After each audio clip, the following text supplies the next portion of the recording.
Hello everyone, welcome to our channel Unfold Biology. I am Abhishek Aryan, your biology mentor. और इस chapter के ख़त्म होने के बाद हमने कुछ क्वेश्चंस का सेशन रखा है। ठीक है, जैसा कि आपको पता होगा पिछले चैप्टर्स में भी जो फ्लूइड वाला चैप्टर था अपना, ठीक है, उसमें भी लास्ट में एक सेशन रखा गया था क्वेश्चंस के। ठीक है, तो उसमें हम लोग आज अच्छे अच्छे क्वेश्चंस प्रैक्टिस करने वाले हैं। ऑलमोस्ट 40-50 क्वेश्चंस मैंने सेलेक्ट किए हुए हैं। ठीक है, और वो सभी चीज़ें हम लोग देखने वाले हैं। और इसमें मेरा कोशिश ये रहा है इस बार कि थोड़ा अच्छा सा क्वेश्चंस लेके आऊँ। ठीक है, अच्छे क्वेश्चंस लेके आएँ जो जनरली कहीं भी यूट्यूब वगैरह पे टीचर्स कराते नहीं है क्लास के अंदर। ठीक है, बस पीवाईक्यूज़ लेके आते हैं लोग। ठीक है, अब किसी के और के बारे में नहीं कुछ बोलना चाहिए, बट मेरी कोशिश है कि जो जनरल क्वेश्चंस होते हैं ना, जो नॉर्मल वन लाइनर क्वेश्चंस या फिर डायरेक्ट क्वेश्चंस होते हैं, है ना, वो मैं पिक करने लग जाता, तो फिर तो 100-200 की लिस्ट बन जाते हैं यार। हर टॉपिक से कितने सारे क्वेश्चंस होते हैं, आप लोग बनाते भी होंगे। आप जो भी मॉड्यूल्स जो भी कोचिंग्स फॉलो कर रहे हैं तो उसमें तो वो करवाते हैं। ठीक है, तो कुछ अच्छे क्वेश्चंस हैं। असर्शन रीजन्स हो गए आपके, एंड स्टेटमेंट बेस्ड क्वेश्चंस हैं, कुछ रैंक बूस्टर्स एमसीक्यूज हैं। रैंक बूस्टर में आपको क्या है कि कुछ अच्छे कॉन्सेप्ट्स लगेंगे, है ना। टॉपिक तो वही है अपना, सब कुछ पढ़ा हुआ है, बट मैं आपको बताऊंगा कहाँ कहाँ क्या कुछ कुछ नई चीज़ें भी देखने को मिल जाएगी। And then the most important that is जो प्रीवियस ईयर क्वेश्चंस, है ना। तो मैंने कुछ रिसेंट्स के 5-6 साल के क्वेश्चंस उठाए हुए हैं। देखो 2025 से लेकर के 2019 तक के क्वेश्चन है अपने पास। ठीक है, तो ये देखते हैं, ऑलमोस्ट 50 क्वेश्चन का एक सेशंस होने वाला है। तो जो भी बच्चे नए आए हैं इस चैनल को सब्सक्राइब करें, लाइक करें इस सेशंस को, और बहुत ही अच्छे तरीके से हम लोग क्वेश्चंस करेंगे। और इसके जितने भी रेफरेंसेस होंगे मैं आपको अभी दिखाता चलूँगा। ठीक है, कि ये चीज़ें अपन ने कहाँ पढ़ा था, है ना, कौन सी चीज़ें कैसे रिलेट होती है, तो इसके साथ के साथ पूरी एक्सप्लेनेशन आपको मिलेगी क्वेश्चंस के साथ। ठीक है, तो जो बच्चे यहाँ पूरी पढ़ के आए हों या फिर जो नए बच्चे भी आए हों क्वेश्चंस करने के पर्पज़ से, तो उन सभी का बहुत ही तहे दिल से वेलकम है सभी का। ठीक है, एक बार मैं आपको पूरी अपनी स्लाइड दिखा देता हूँ कि देखो मैंने सारी चीज़ें पढ़ा दी है। ठीक है, ये था अपना लास्ट टॉपिक, रेगुलेशन एंड रेस्पिरेशंस। ठीक है, डिसऑर्डर्स पढ़ा था, उसमें मैंने नोट्स अटैच करे थे। उससे पहले रेस्पिरेटरी वॉल्यूम्स पढ़ा था हमने, है ना। उससे पहले transport of CO2, then transport of O2, है ना, ये कर्व्स वगैरह सारे बता दिए गए थे। फिर आपका आ जाता है गैसियस एक्सचेंजेस। ठीक है, एक्सचेंज ऑफ गैसेस दो दो जगह पे जो हो रहे थे, एल्वियोलाई के पास और टिश्यू के पास, वो चीज़ें हमने देखी थी। फिर द मैकेनिज्म ऑफ ब्रीदिंग देखा था हमने, जिसमें इनहेलेशन में क्या हो रहा था, एक्सहेलेशन में क्या हो रहा था। जहाँ जहाँ जो भी क्वेश्चन आएंगे ना, तो वो मैं आपको दिखाता चलूँगा कि देखो भाई ये यहाँ था। ठीक है, तो आपको सेटिस्फेक्शन हो जाएगा कि देखो पढ़ाने के बाद सारे क्वेश्चन आपके बन रहे हैं। ठीक है, तो ये बहुत बड़ी एक बच्चों के अंदर सेटिस्फेक्शन होनी चाहिए कि भाई जहाँ से मैं पढ़ रहा हूँ, जो मुझे पढ़ा रहा है, उसके नोट्स कितने कारगर हैं, उसके कंटेंट्स कितने सिलेबस को कवर करता है, सारी क्वेश्चंस मेरे बन जाएंगे कि नहीं। ये आपको हमेशा डाउट रहता होगा कि सर पढ़ाने इतना पढ़ के सारा क्वेश्चंस बन जाएगा क्या। तो आपको मैं दिखाऊंगा, मैं कुछ नहीं कहूँगा कि बनेगा नहीं बनेगा, आप खुद देखना। ठीक है, कुछ भी ऐसी चीज़ें लगें तो मेरे को बताना आपको कमेंट सेक्शंस में। ठीक है, ये लंच है, और फिर सारी चीज़ें देख लो, एक एक करके सब कुछ पढ़ा दिया गया है। ठीक है, तो अब बस आपको रिवाइज करनी है सारी चीज़ें। अगर जो बंदा अभी डायरेक्ट आ गया है ऐसे बिना रिवीजन के, तो एक बार देख लो, बट दोबारा जा करके सारी चीज़ें याद करनी है, क्योंकि आपको बहुत लंबे समय तक इसको टिका के रखना है ना यार, है ना। तो देख लेना यार सब कुछ, revision revision is the key of success. ठीक है, किसी भी एग्जाम्स को क्रैक करने के लिए आप पहली बार पढ़ते हो, आपको बहुत मज़ा आ जाता है, सारे क्वेश्चन भी बन जाते हैं, बट फिर आपको इतना भास्ट सिलेबस है चूँकि कि सब कुछ पीछे का छूटता चला जाता है। तो ये जिस इंसान ने इस चीज़ को पकड़ लिया, इस गेम को समझ गया ना, तो वो फिर निकल जाएगा यहाँ से। ठीक है, चलिए आइए शुरू करते हैं। और कुछ अच्छे क्वेश्चंस हैं अपने पास, कुछ कॉन्सेप्चुअल क्वेश्चंस हैं, दिमाग लगाने वाले हैं, कुछ कंफ्यूजिंग हैं, तो हर एक चीज़ अपन डिस्कशन करते चलेंगे साथ के साथ। चलो भाई, असर्शन रीजन है, इसमें डायरेक्शन आपका ये है कि अगर असर्शन एंड रीजन दोनों ही ट्रू है और रीजन अगर करेक्ट एक्सप्लेनेशन है, तो आपको लगाना है ऑप्शन नंबर 1। ठीक है, एंड अगर असर्शन रीजन दोनों ट्रू है but reason is not a correct explanation, then आपको लगाना है ऑप्शन नंबर 2। और अगर असर्शन ट्रू है रीजन फॉल्स है तो option number 3, and assertion false है रीजन ट्रू है तो ऑप्शन नंबर 4। ठीक है, चलिए क्वेश्चन नंबर फर्स्ट पढ़ते हैं आपका। The nasal chambers open into the pharynx, सही बात है ना, नेजल चैम्बर्स जो था वो फेरिंग्स में खुलता था, उसके बाद लेरिंग्स, एंड देन आपका ट्रेकियल पाइप्स थे। ठीक है, तो पहला स्टेटमेंट बिल्कुल सही है, पढ़ लो आप। ठीक है, assertion is correct. Okay, and the pharynx opens through the larynx region into the trachea. बात दोनों ही सही है ना. pharynx opens through the larynx region. pharynx जो है उसके बाद फिर जब विंड पाइप में जाता है, ट्रेकिया में जाता है, तो वहाँ जो टिप पे एक पार्ट होती है दैट इज लैरिंग्स. फेरिंग्स क्या था अपना, कॉमन ओपनिंग था, है ना. फूड और एयर दोनों के लिए क्या था, कॉमन ओपनिंग था. और लैरिंग्स जो है उसको वॉइस बॉक्स भी कहते हैं. ट्रेकिया में अंदर आने के लिए सबसे पहला जो ऊपर वाला पार्ट होता है दैट इज योर लैरिंग्स, ठीक है, जिसको वॉइस बॉक्स बोलते हैं. तो देखो दोनों स्टेटमेंट तो सही है but reason is not the correct explanation ना, है ना. इसके कहने से ये चीज़ प्रूव होता है ऐसा तो नहीं है ना. रीजन ये इसके इसके कहने से ये प्रूव तो नहीं हो रहा ना, है ना. इसका कोई रीजन नहीं बता रहा. तो that's why we will go with option number 2. ठीक है, इसका ऑप्शन नंबर 2 आप मार्क करेंगे. ओके जी, चलिए दूसरा पढ़ते हैं. लैरिंग्स is also called लैरिंग्स is called a sound box. Sound box नहीं, वॉइस बॉक्स बोलते हैं. ठीक है. लैरिंग्स हेल्प इन साउंड प्रोडक्शन. ठीक है, लैरिंग्स हेल्प इन साउंड प्रोडक्शन, इसीलिए लैरिंग्स को साउंड बॉक्स. देखो साउंड बॉक्स थोड़ा सा अजीब लग रहा है मुझे, है ना. वॉइस बॉक्स होना चाहिए. तो वैसे तो दोनों बातें सही हैं और ये करेक्ट एक्सप्लेनेशन भी लग रहा है, बट यहाँ अगर वॉइस बॉक्स लिखता तो ज़्यादा सही होता. ठीक है, वॉइस को आप साउंड से सिनोनिम्स टाइप का कुछ सोच सकते हो क्या, है ना. ये थोड़ी सी है कंफ्यूजिंग क्योंकि आंसर भी इसका क्या है नहीं है मेरे को तो नहीं पता, बट अपन क्या लगाएंगे इसको. चलो फर्स्ट लगाते हैं. ठीक है, मैं इसको वॉइस बॉक्स या साउंड बॉक्स एक ही मानता हूँ. ठीक है, अब अगर टर्म पे वो जाएगा तो थोड़ा सा ये डिफरेंट ज़रूर है. साउंड नहीं होता, वॉइस बॉक्स होता है. ठीक है, बट साउंड प्रोड्यूस तो कराता है. वाइब्रेशंस जो एयर की वाइब्रेशन से लैरिंग्स के अंदर साउंड प्रोड्यूस होता है. ठीक है, अगर ये साउंड है तो फर्स्ट तो पक्के से है, तो सॉरी ये वॉइस है तो पक्के से फर्स्ट होगा, बट साउंड पे भी अपन वहीं से लेके चलेंगे. ठीक, चलो.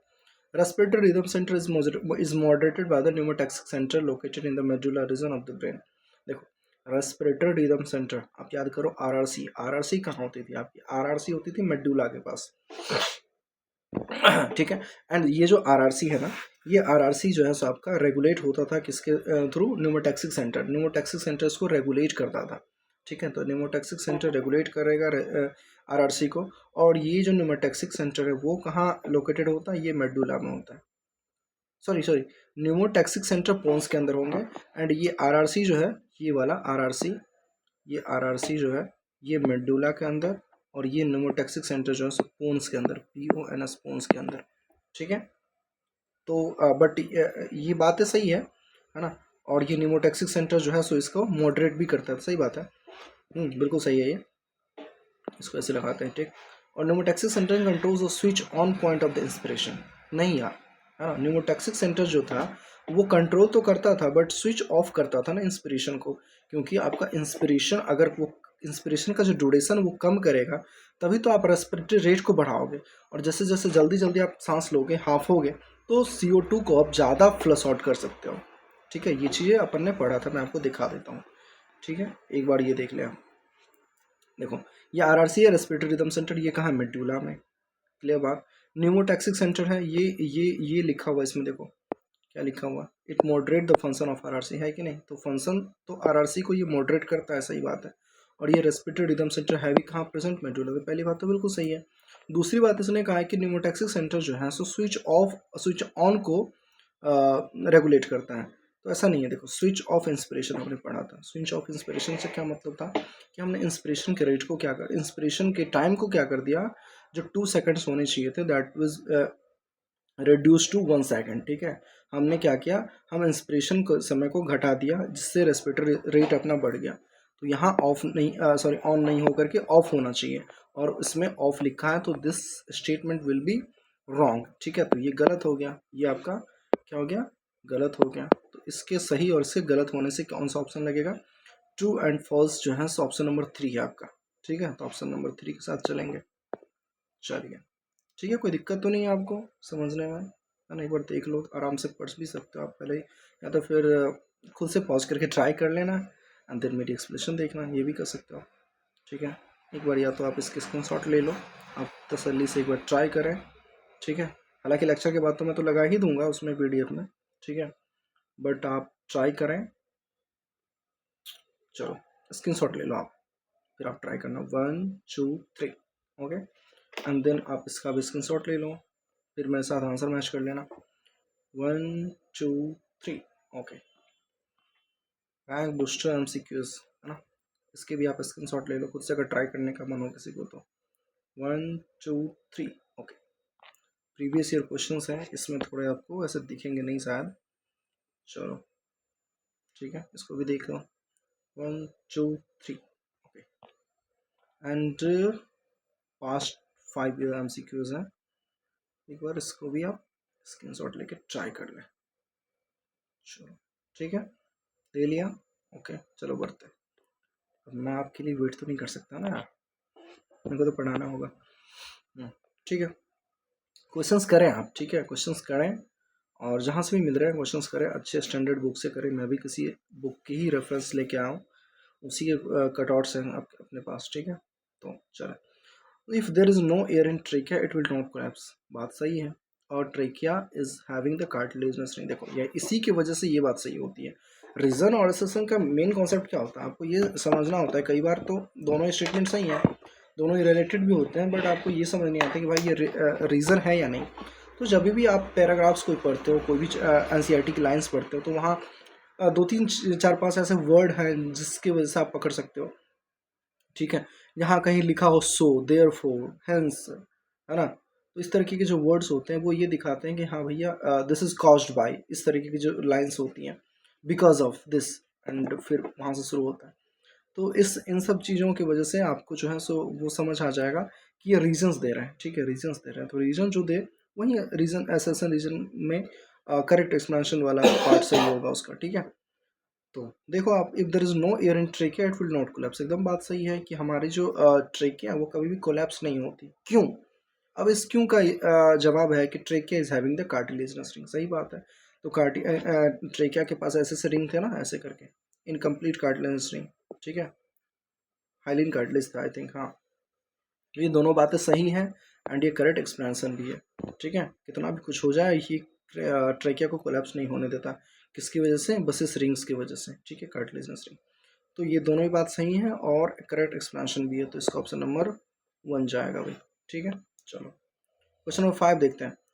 Emphysema is caused by cigarette smoking, सही बात है, हमने डिजीज में लास्ट क्लास में पढ़ा था कि सिगरेट स्मोकिंग करोगे तो उसकी जो एल्वियोलर की जो लेयर्स है वो डैमेज हो जाती है, फिर आपकी सरफेस कम हो जाती है, तो that was the emphysema, okay.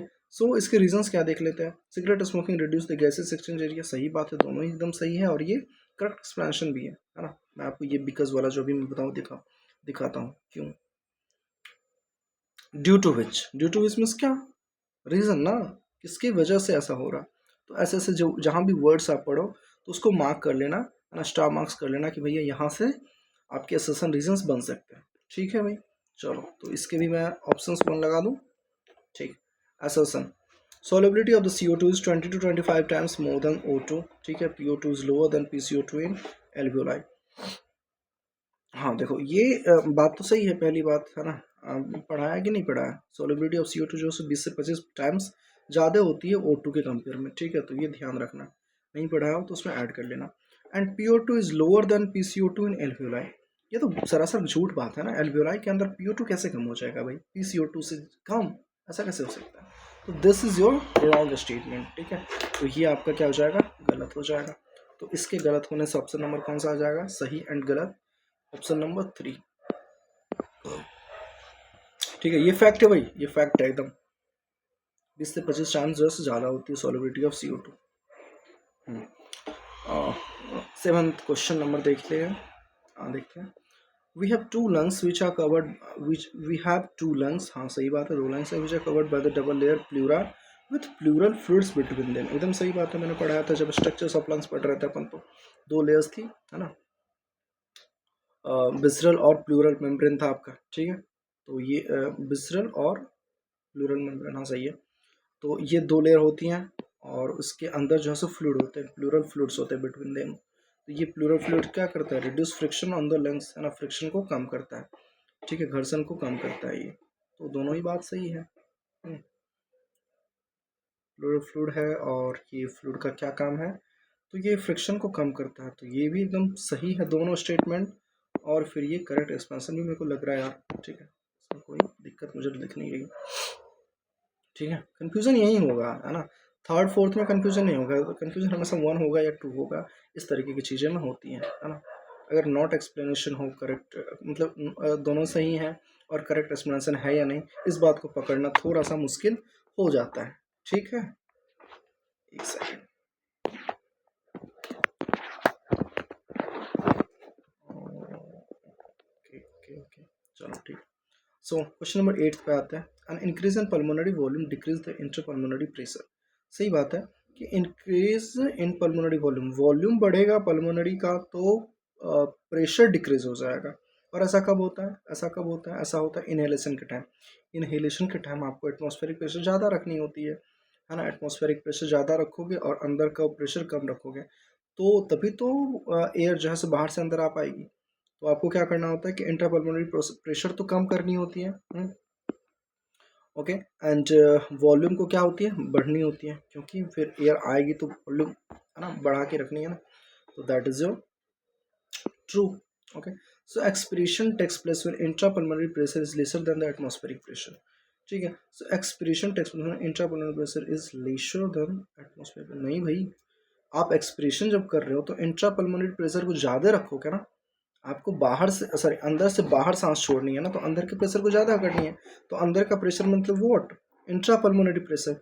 तो intrapulmonary pressure should be greater होना चाहिए था, यहाँ ये गलत है, ठीक है। एक्सप्रेशन में क्या होता है, पल्मोनरी प्रेशर को ज़्यादा रखनी है और एटमॉस्फेरिक प्रेशर कम होती है CO2 के मामले में, ठीक है, तभी तो वो, है ना, आप ब्रीद आउट करते हो।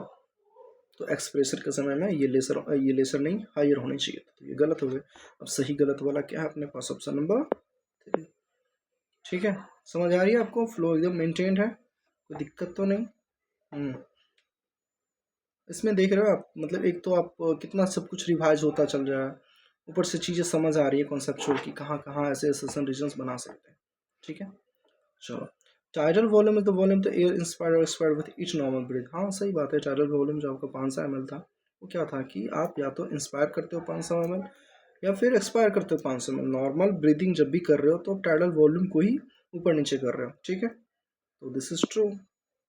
Adult person contains 500 ml expired or inspired volume of air with each normal breathe. Adult person contains, हाँ ये भी सही है, ओके, हाँ adult person contains 500, हाँ सही है, मैं ये देख रहा हूँ रीजन है नहीं। Adult person contains 500 ml expired or inspired volume of air with each normal breathing। तो यार दोनों फैक्ट हैं, है ना, एकदम फैक्ट हैं दोनों। मैं कह रहा हूँ कि टाइटल वॉल्यूम ये होता है और इसमें 500 ml वॉल्यूम होती है, तो ये 500 ml वॉल्यूम वाली बात जो है सो रीज़न है उसका, करेक्ट एक्सप्लेनेशन है उसका, दोनों फैक्ट्स हैं। There is no any chances of because therefore any dependency, इसकी वजह से ये हो रहा हो, ऐसा कुछ मुझे लग नहीं रहा। It is 500 ml expired or inspired volume of air with each normal breath। I will go with 2 यार, ठीक है, हो सकता है किसी किसी बच्चों को ये कॉन्ट्राडिक्ट कर जाए, but I will go with 2 क्योंकि मुझे दोनों ही फैक्ट्स नज़र आ रहे हैं, कोई किसी का कारण नहीं। Explanation means what, correct explanation आप दो, ठीक बात है, but there should be some dependency, some reasons related to the assertion, okay. खैर अगर कुछ ऐसी होगी तो आप मुझे कमेंट में कर देना, जिसको भी डाउट लगे इस आंसर से, कोई अगर ताल्लुक़ ना रखता हो, किसी को लगे कि हो सकती है, क्योंकि इसमें कन्फ्यूज़न है, ठीक है, कभी कभी थोड़ा सा करीबी मामला होता है, okay. So assertion question number 10, carbon dioxide is carried in the plasma mainly as HCO3 minus ions, ठीक है, बाइकार्बोनेट आयन के फॉर्म में 70% आपका ट्रांसपोर्टेशन होता है कार्बन डाइऑक्साइड का, ठीक है। तो ये मेनली आप कह सकते हो कि इसी से होता है, सही बात है। So enzyme carbonic anhydrase of the RBC catalyse the formation of HCO3 ions that enter plasma. हाँ तो देखो क्या कह रहा है कि RBC के अंदर कार्बोनिक एनहाइड्रेज नाम का एक एंजाइम्स होता है, वो इस रिएक्शन को कैटालाइज कराता है, इसलिए इस फॉर्म में ज़्यादा कार्बन डाइऑक्साइड आपका कैरी होता है। तो एकदम बात सही है और ये करेक्ट एक्सप्लेनेशन है, एकदम यहाँ क्लियर दिख रहा है, है ना। यहाँ इसमें कुछ 9 में और 10 में देखो फ़र्क क्या है। पहले तो आप ये 10 समझ लो एक बार, है ना, जिसको नहीं समझ आया हो। यार देखो, अभी मैं बहुत ज़्यादा एक्सपेंशन पे जा नहीं रहा हूँ एक्चुअली, ठीक है। और मैं ये भी नहीं है कि मैं बस टिक करके मैं खुद को समझा के निकल रहा हूँ। मेरी कोशिश है कि मैं लिंक कराता चलूँ, आपको रिमाइंड कराता चलूँ। अभी मैं कॉन्सेप्ट नहीं समझा सकता आपको कैसे कैसे क्या हुआ था, है ना। आई होप आप सारी चीज़ें पढ़ के आए होगे। अगर मैं से नहीं कहीं और से पढ़ के आओगे, क्वेश्चन प्रैक्टिस करने हो, तो ये सब सारी चीज़ें आई होप आपको आती होंगी। ओके, सो चलो मैं एक झलक दिखला देता हूँ आपको, ठीक है, कि SCO3 माइनस कैसे बनता था, क्योंकि मेरे पास अटैच PDF ही है, इसी के साथ मैं सब कुछ पढ़ाता हूँ, ठीक है। जब भी मैं नेक्स्ट क्लास लेता हूँ तो प्रीवियस सारे अटैच्ड होते हैं। ये देखो, ये आप देख रहे हो, ये वाली, है ना। ये RBC के अंदर CO2 से H2O मिल करके H2CO3 कार्बोनिक एसिड बना रहे थे, और यही जो है सो डिसोसिएट होकर के आयन के फॉर्म में SCO3 माइनस था, जो कि ट्रांसपोर्ट हो जाते हैं किसके अंदर, प्लाज्मा के अंदर, और ये चलते रहते हैं। तो सही बात है ना, इससे सबसे मेजरली ट्रांसपोर्टेशन जो है सो 70% बाइकार्बोनेट के ही फॉर्म में। तो 70% बाइकार्बोनेट के फॉर्म में बनने का एक ये भी रीज़न है ना कि भाई कार्बोनिक एनहाइड्राइड इसको बहुत ज़्यादा ही आसानी से कैटेलाइज कर दे, बहुत ही आसानी से ये रिएक्शन को होने दे रहा है, इतना ज़्यादा कैटेलाइज कर रहा है, ठीक है। तो इसकी ये रिएक्शंस ज़्यादा हो रही हैं, तभी तो इसके फॉर्म में ज़्यादा ही ट्रांसपोर्ट हो रही होंगी, है कि नहीं। तो बिल्कुल लॉजिकल है, बिल्कुल ये रीजनेबल है, ठीक है। तो अपन इसको ऑप्शन नंबर 1 लगाएंगे, ठीक है जी। कोई दिक्कत इसमें आपको नहीं, ओके, ऑप्शन नंबर 1, ठीक है। चले आगे, ओके। तो ये आपका खत्म होता है 10 क्वेश्चंस। अब आते हैं हम स्टेटमेंट बेस्ड क्वेश्चन। इसमें कुछ नहीं है, बस आपको ये बताना है कि गलत कौन है सही कौन है, ठीक है, ओके। इसमें था थोड़ा सा रीज़न देखना पड़ता है, समझना पड़ता है अपने को। स्टेटमेंट वाला थोड़ा सा आसान पड़ता है, ठीक है। चलो, even during expiration the gases section can take place in lungs without interruption. ये क्या कह रहा है, इवन ड्यूरिंग एक्सपिरेशन, है ना, एक्सपिरेशन के दौरान भी gases section can take place in lungs without interruption, residual volume can not be expelled out. ये बात तो सही है, residual volume can not be expelled out, ये भाषा मेरे को समझ नहीं आ रही है। Even during expiration gases sections can take place in lungs, आप एक्सपायर कर रहे हो उस समय भी लंग्स के अंदर गैसेस एक्सचेंज हो रही है विदाउट इंटरप्शन। इंटरप्शंस से क्या कहना चाह रहे हो तुम। When during expiration gases exchange take place in the lungs, expire कर रहे हैं आप एक्सपायर कर रहे हैं, ठीक है। तो आपका लंग्स तो इन्वॉल्व है ही, प्रेशर्स की वजह से आप एक्सपायर कर पा रहे हो, but gases exchange can take place in lungs, होता ही होगा ना यार। अब एक्सपिरेशन हम ब्रीदिंग की वजह से, ब्रीदिंग एक पार्ट है, एक्सपिरेशन टर्म से बेसिकली आपको ब्रीदिंग ही समझना है, ठीक है, कि आप सांस कैसे छोड़ रहे हो। उससे गैसेस सेक्शन को कोई फर्क नहीं पड़ना चाहिए मेरे ख्याल से।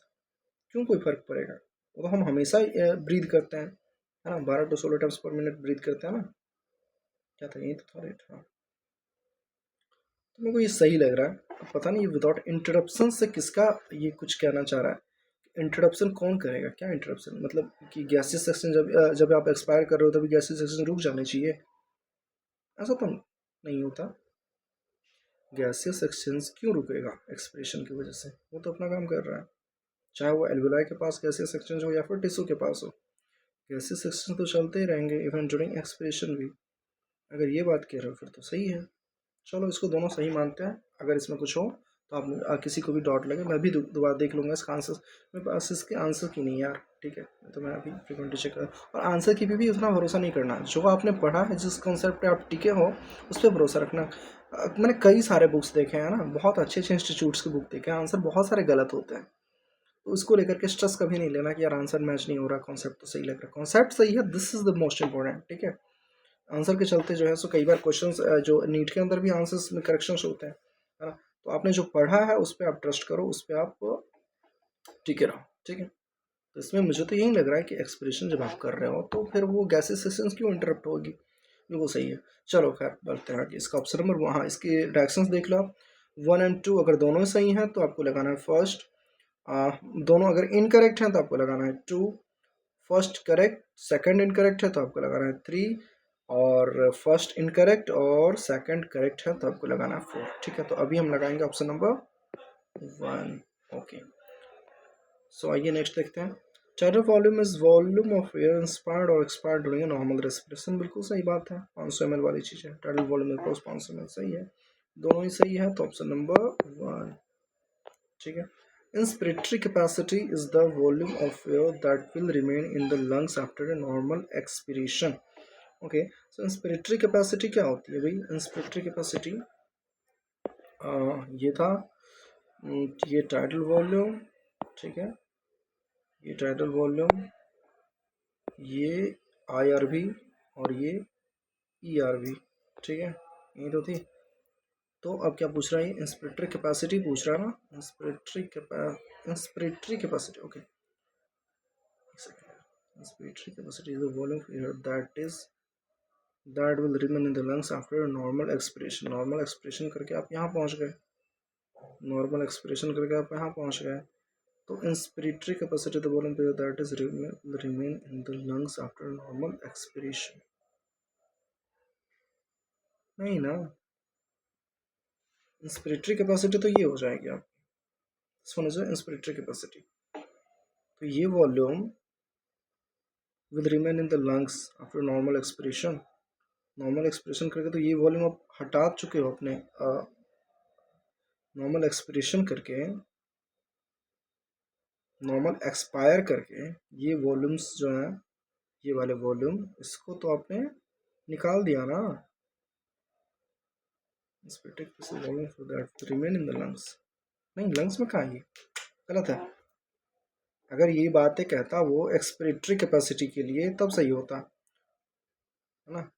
यहाँ पहले वर्ड में वो कर दे, expiratory capacity is the volume of air that will remain in the lungs after normal expiration.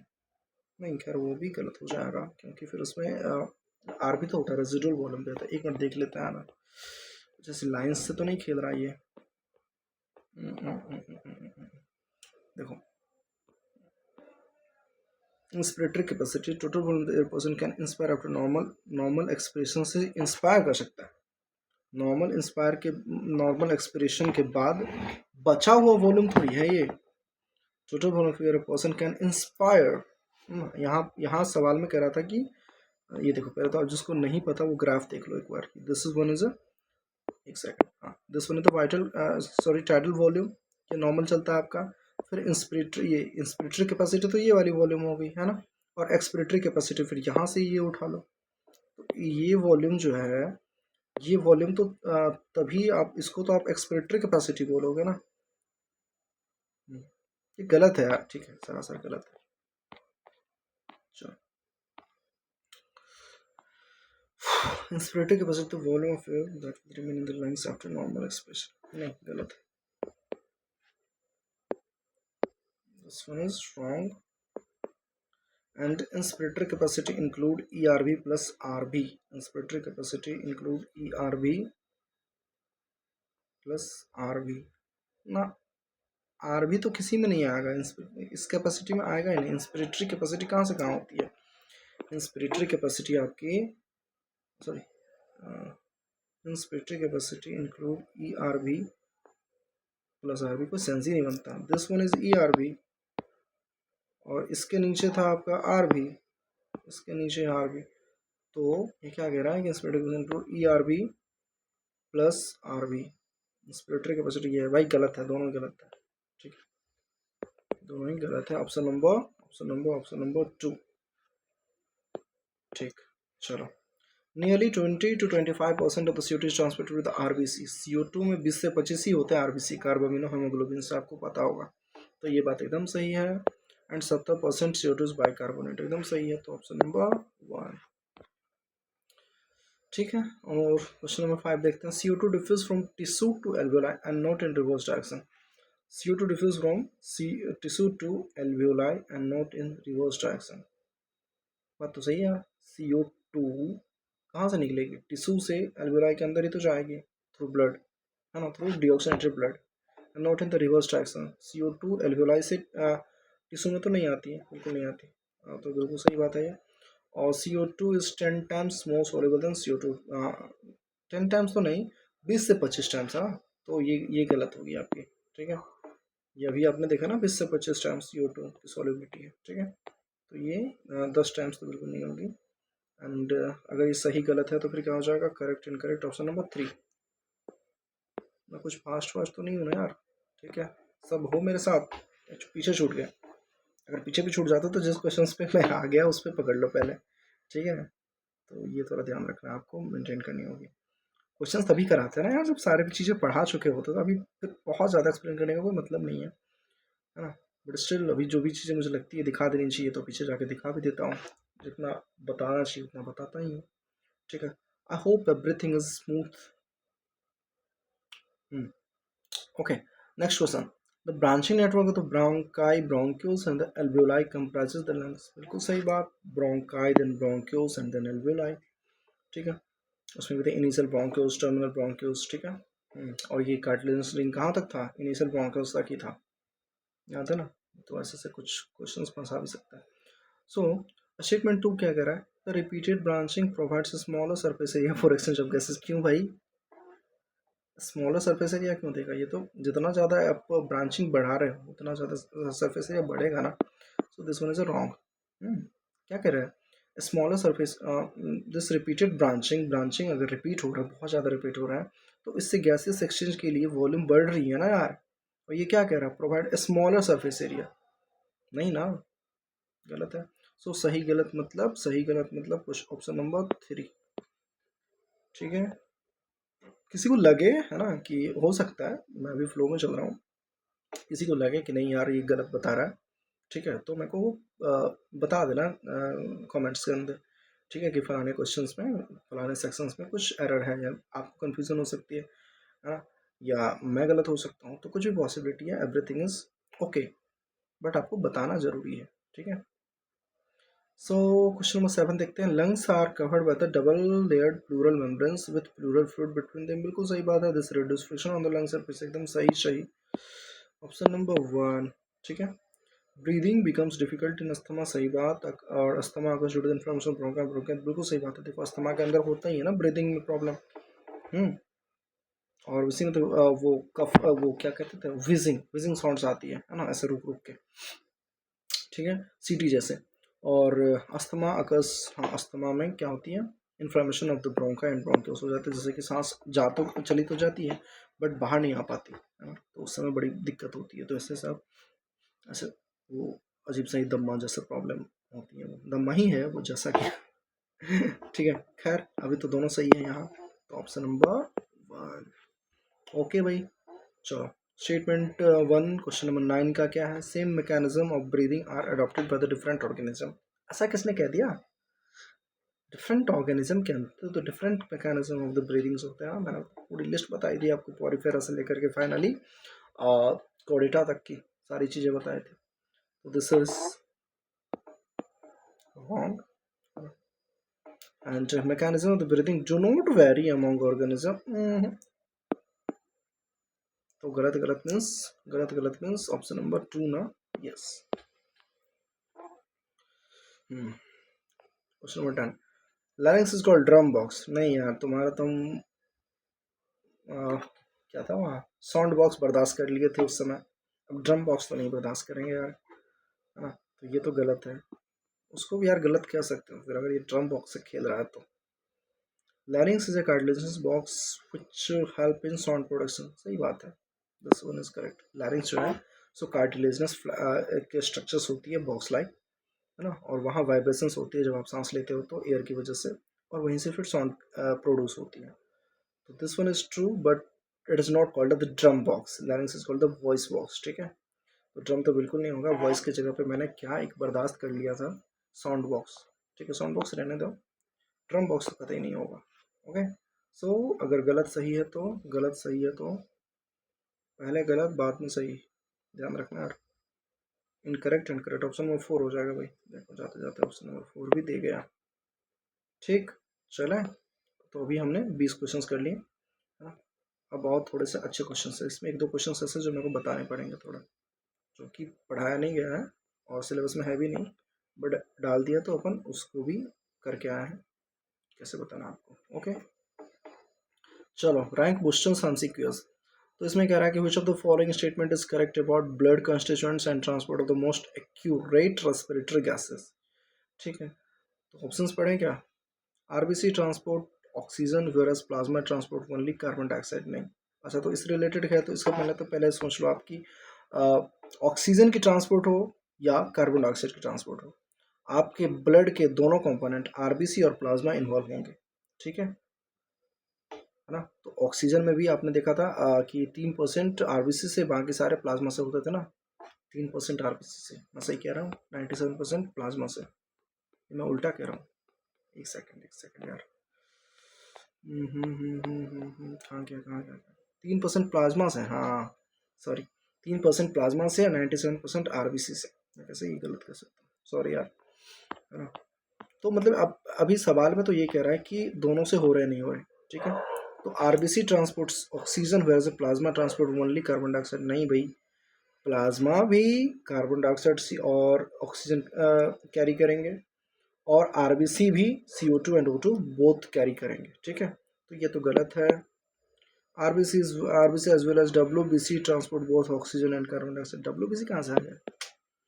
RBC transport oxygen versus WBC transport ना, RBC as well as plasma transport बहुत ऑक्सीजन का। ये बहुत अच्छा लड़का है, ये सही बात करता है। ठीक है, सो आरबीसी और प्लाज्मा दोनों को ट्रांसपोर्ट करते हैं, that is oxygen and carbon dioxide. Clear clear clear, ये सब सारी चीज़ें याद रखना है ना। 3% अगर O2 की बात करोगे आप, तो 3% क्या प्लाज्मा एंड 97% क्या आरबीसी। इसी में तो था आपका ऑक्सी हेमोग्लोबिन। ठीक है, और अगर CO2 की बात करोगे तो 20 से 25%, 25% क्या हो जाएगा? 20 से 25% आरबीसी एंड बाकी सारे, है ना, जिसमें से कि अभी कितना बच गया? 80 बच गया ना। 75 से 80 बच गया, तो 75 से 80 जो है सो आपका होता है कैसे? प्लाज्मा के थ्रू, जिसमें से 70% किसके थ्रू, सॉरी 70% किसके फॉर्म में? बाइकार्बोनेट के फॉर्म में, और बाकी 7%, हाँ बाकी 7% था ना, 7% जो है सो डायरेक्ट प्लाज्मा में डिजॉल्व होके। तो ये चीज़ आप देख लेना, सब कुछ दी हुई है इसमें। ठीक है, respiratory membrane consist of, okay, alveolar wall and duct, membranes of alveolar duct and capillaries नहीं यार, inner and outer pleural membrane कहाँ से आ गया? alveolar wall, yes, alveolar capillaries and interstitial space, ये आपको याद है ना?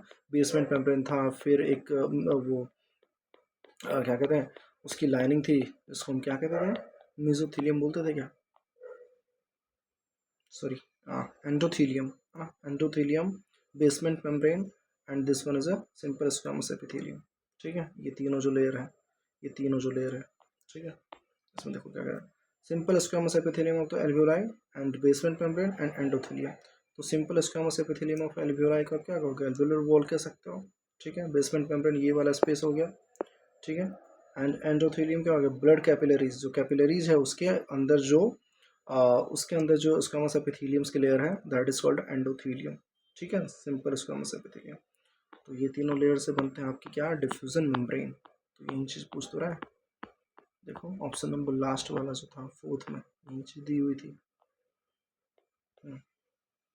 एल्वेओलर wall, एल्वेओलर capillaries and interstitial space. चले आगे। What would happen if PCO2 of the deoxygenated blood of a person is 48 mm of Hg? In this condition क्या हो जाएगा? अगर डिऑक्सीनेटेड ब्लड के अंदर जो है सो कार्बन डाइऑक्साइड की प्रेशर 48 mm Hg हो जाती है, तो क्या होगा? ठीक है, 48 mm Hg। और आपको पता है कि डिऑक्सीजनेटेड ब्लड के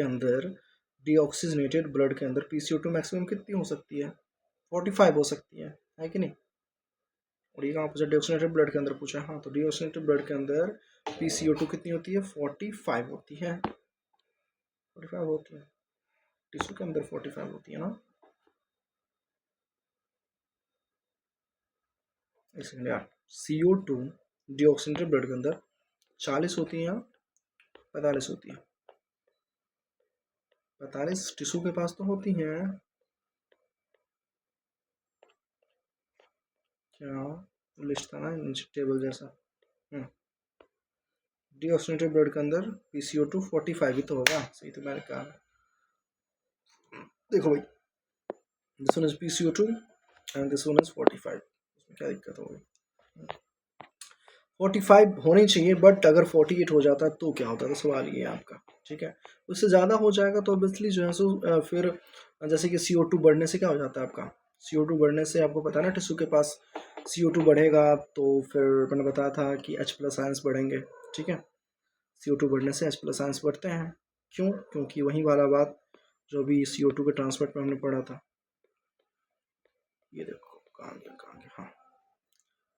अगर आपने CO2 बढ़ाया, CO2 बढ़ाया है ना, CO2 बढ़ाई, ये रिएक्शन ज़्यादा होगी तो H+ भी तो ज़्यादा होगा।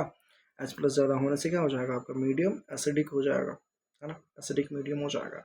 और ये चीज़ कहाँ होती है? CO2 ज़्यादा हो गया, है ना, CO2 ज़्यादा हो गया, H+ ज़्यादा हो गया, टेम्परेचर ज़्यादा हो गया, ये सब सारी चीज़ें आपने कहाँ देखा था? अगर आप कर्व देख, ये डायग्राम देखें तो ये देखो, राइट शिफ्टिंग में क्या हो रही थी कि PCO2 ज़्यादा हो गई, H+ ज़्यादा हो गई, pH तो कम हो गई, टेम्परेचर ज़्यादा हो गया, है ना। तो ये सब सारी चीज़ें अफेक्ट देख रही थी, दिखी थी, है ना। तो क्या ऑप्शन में ये सब है क्या?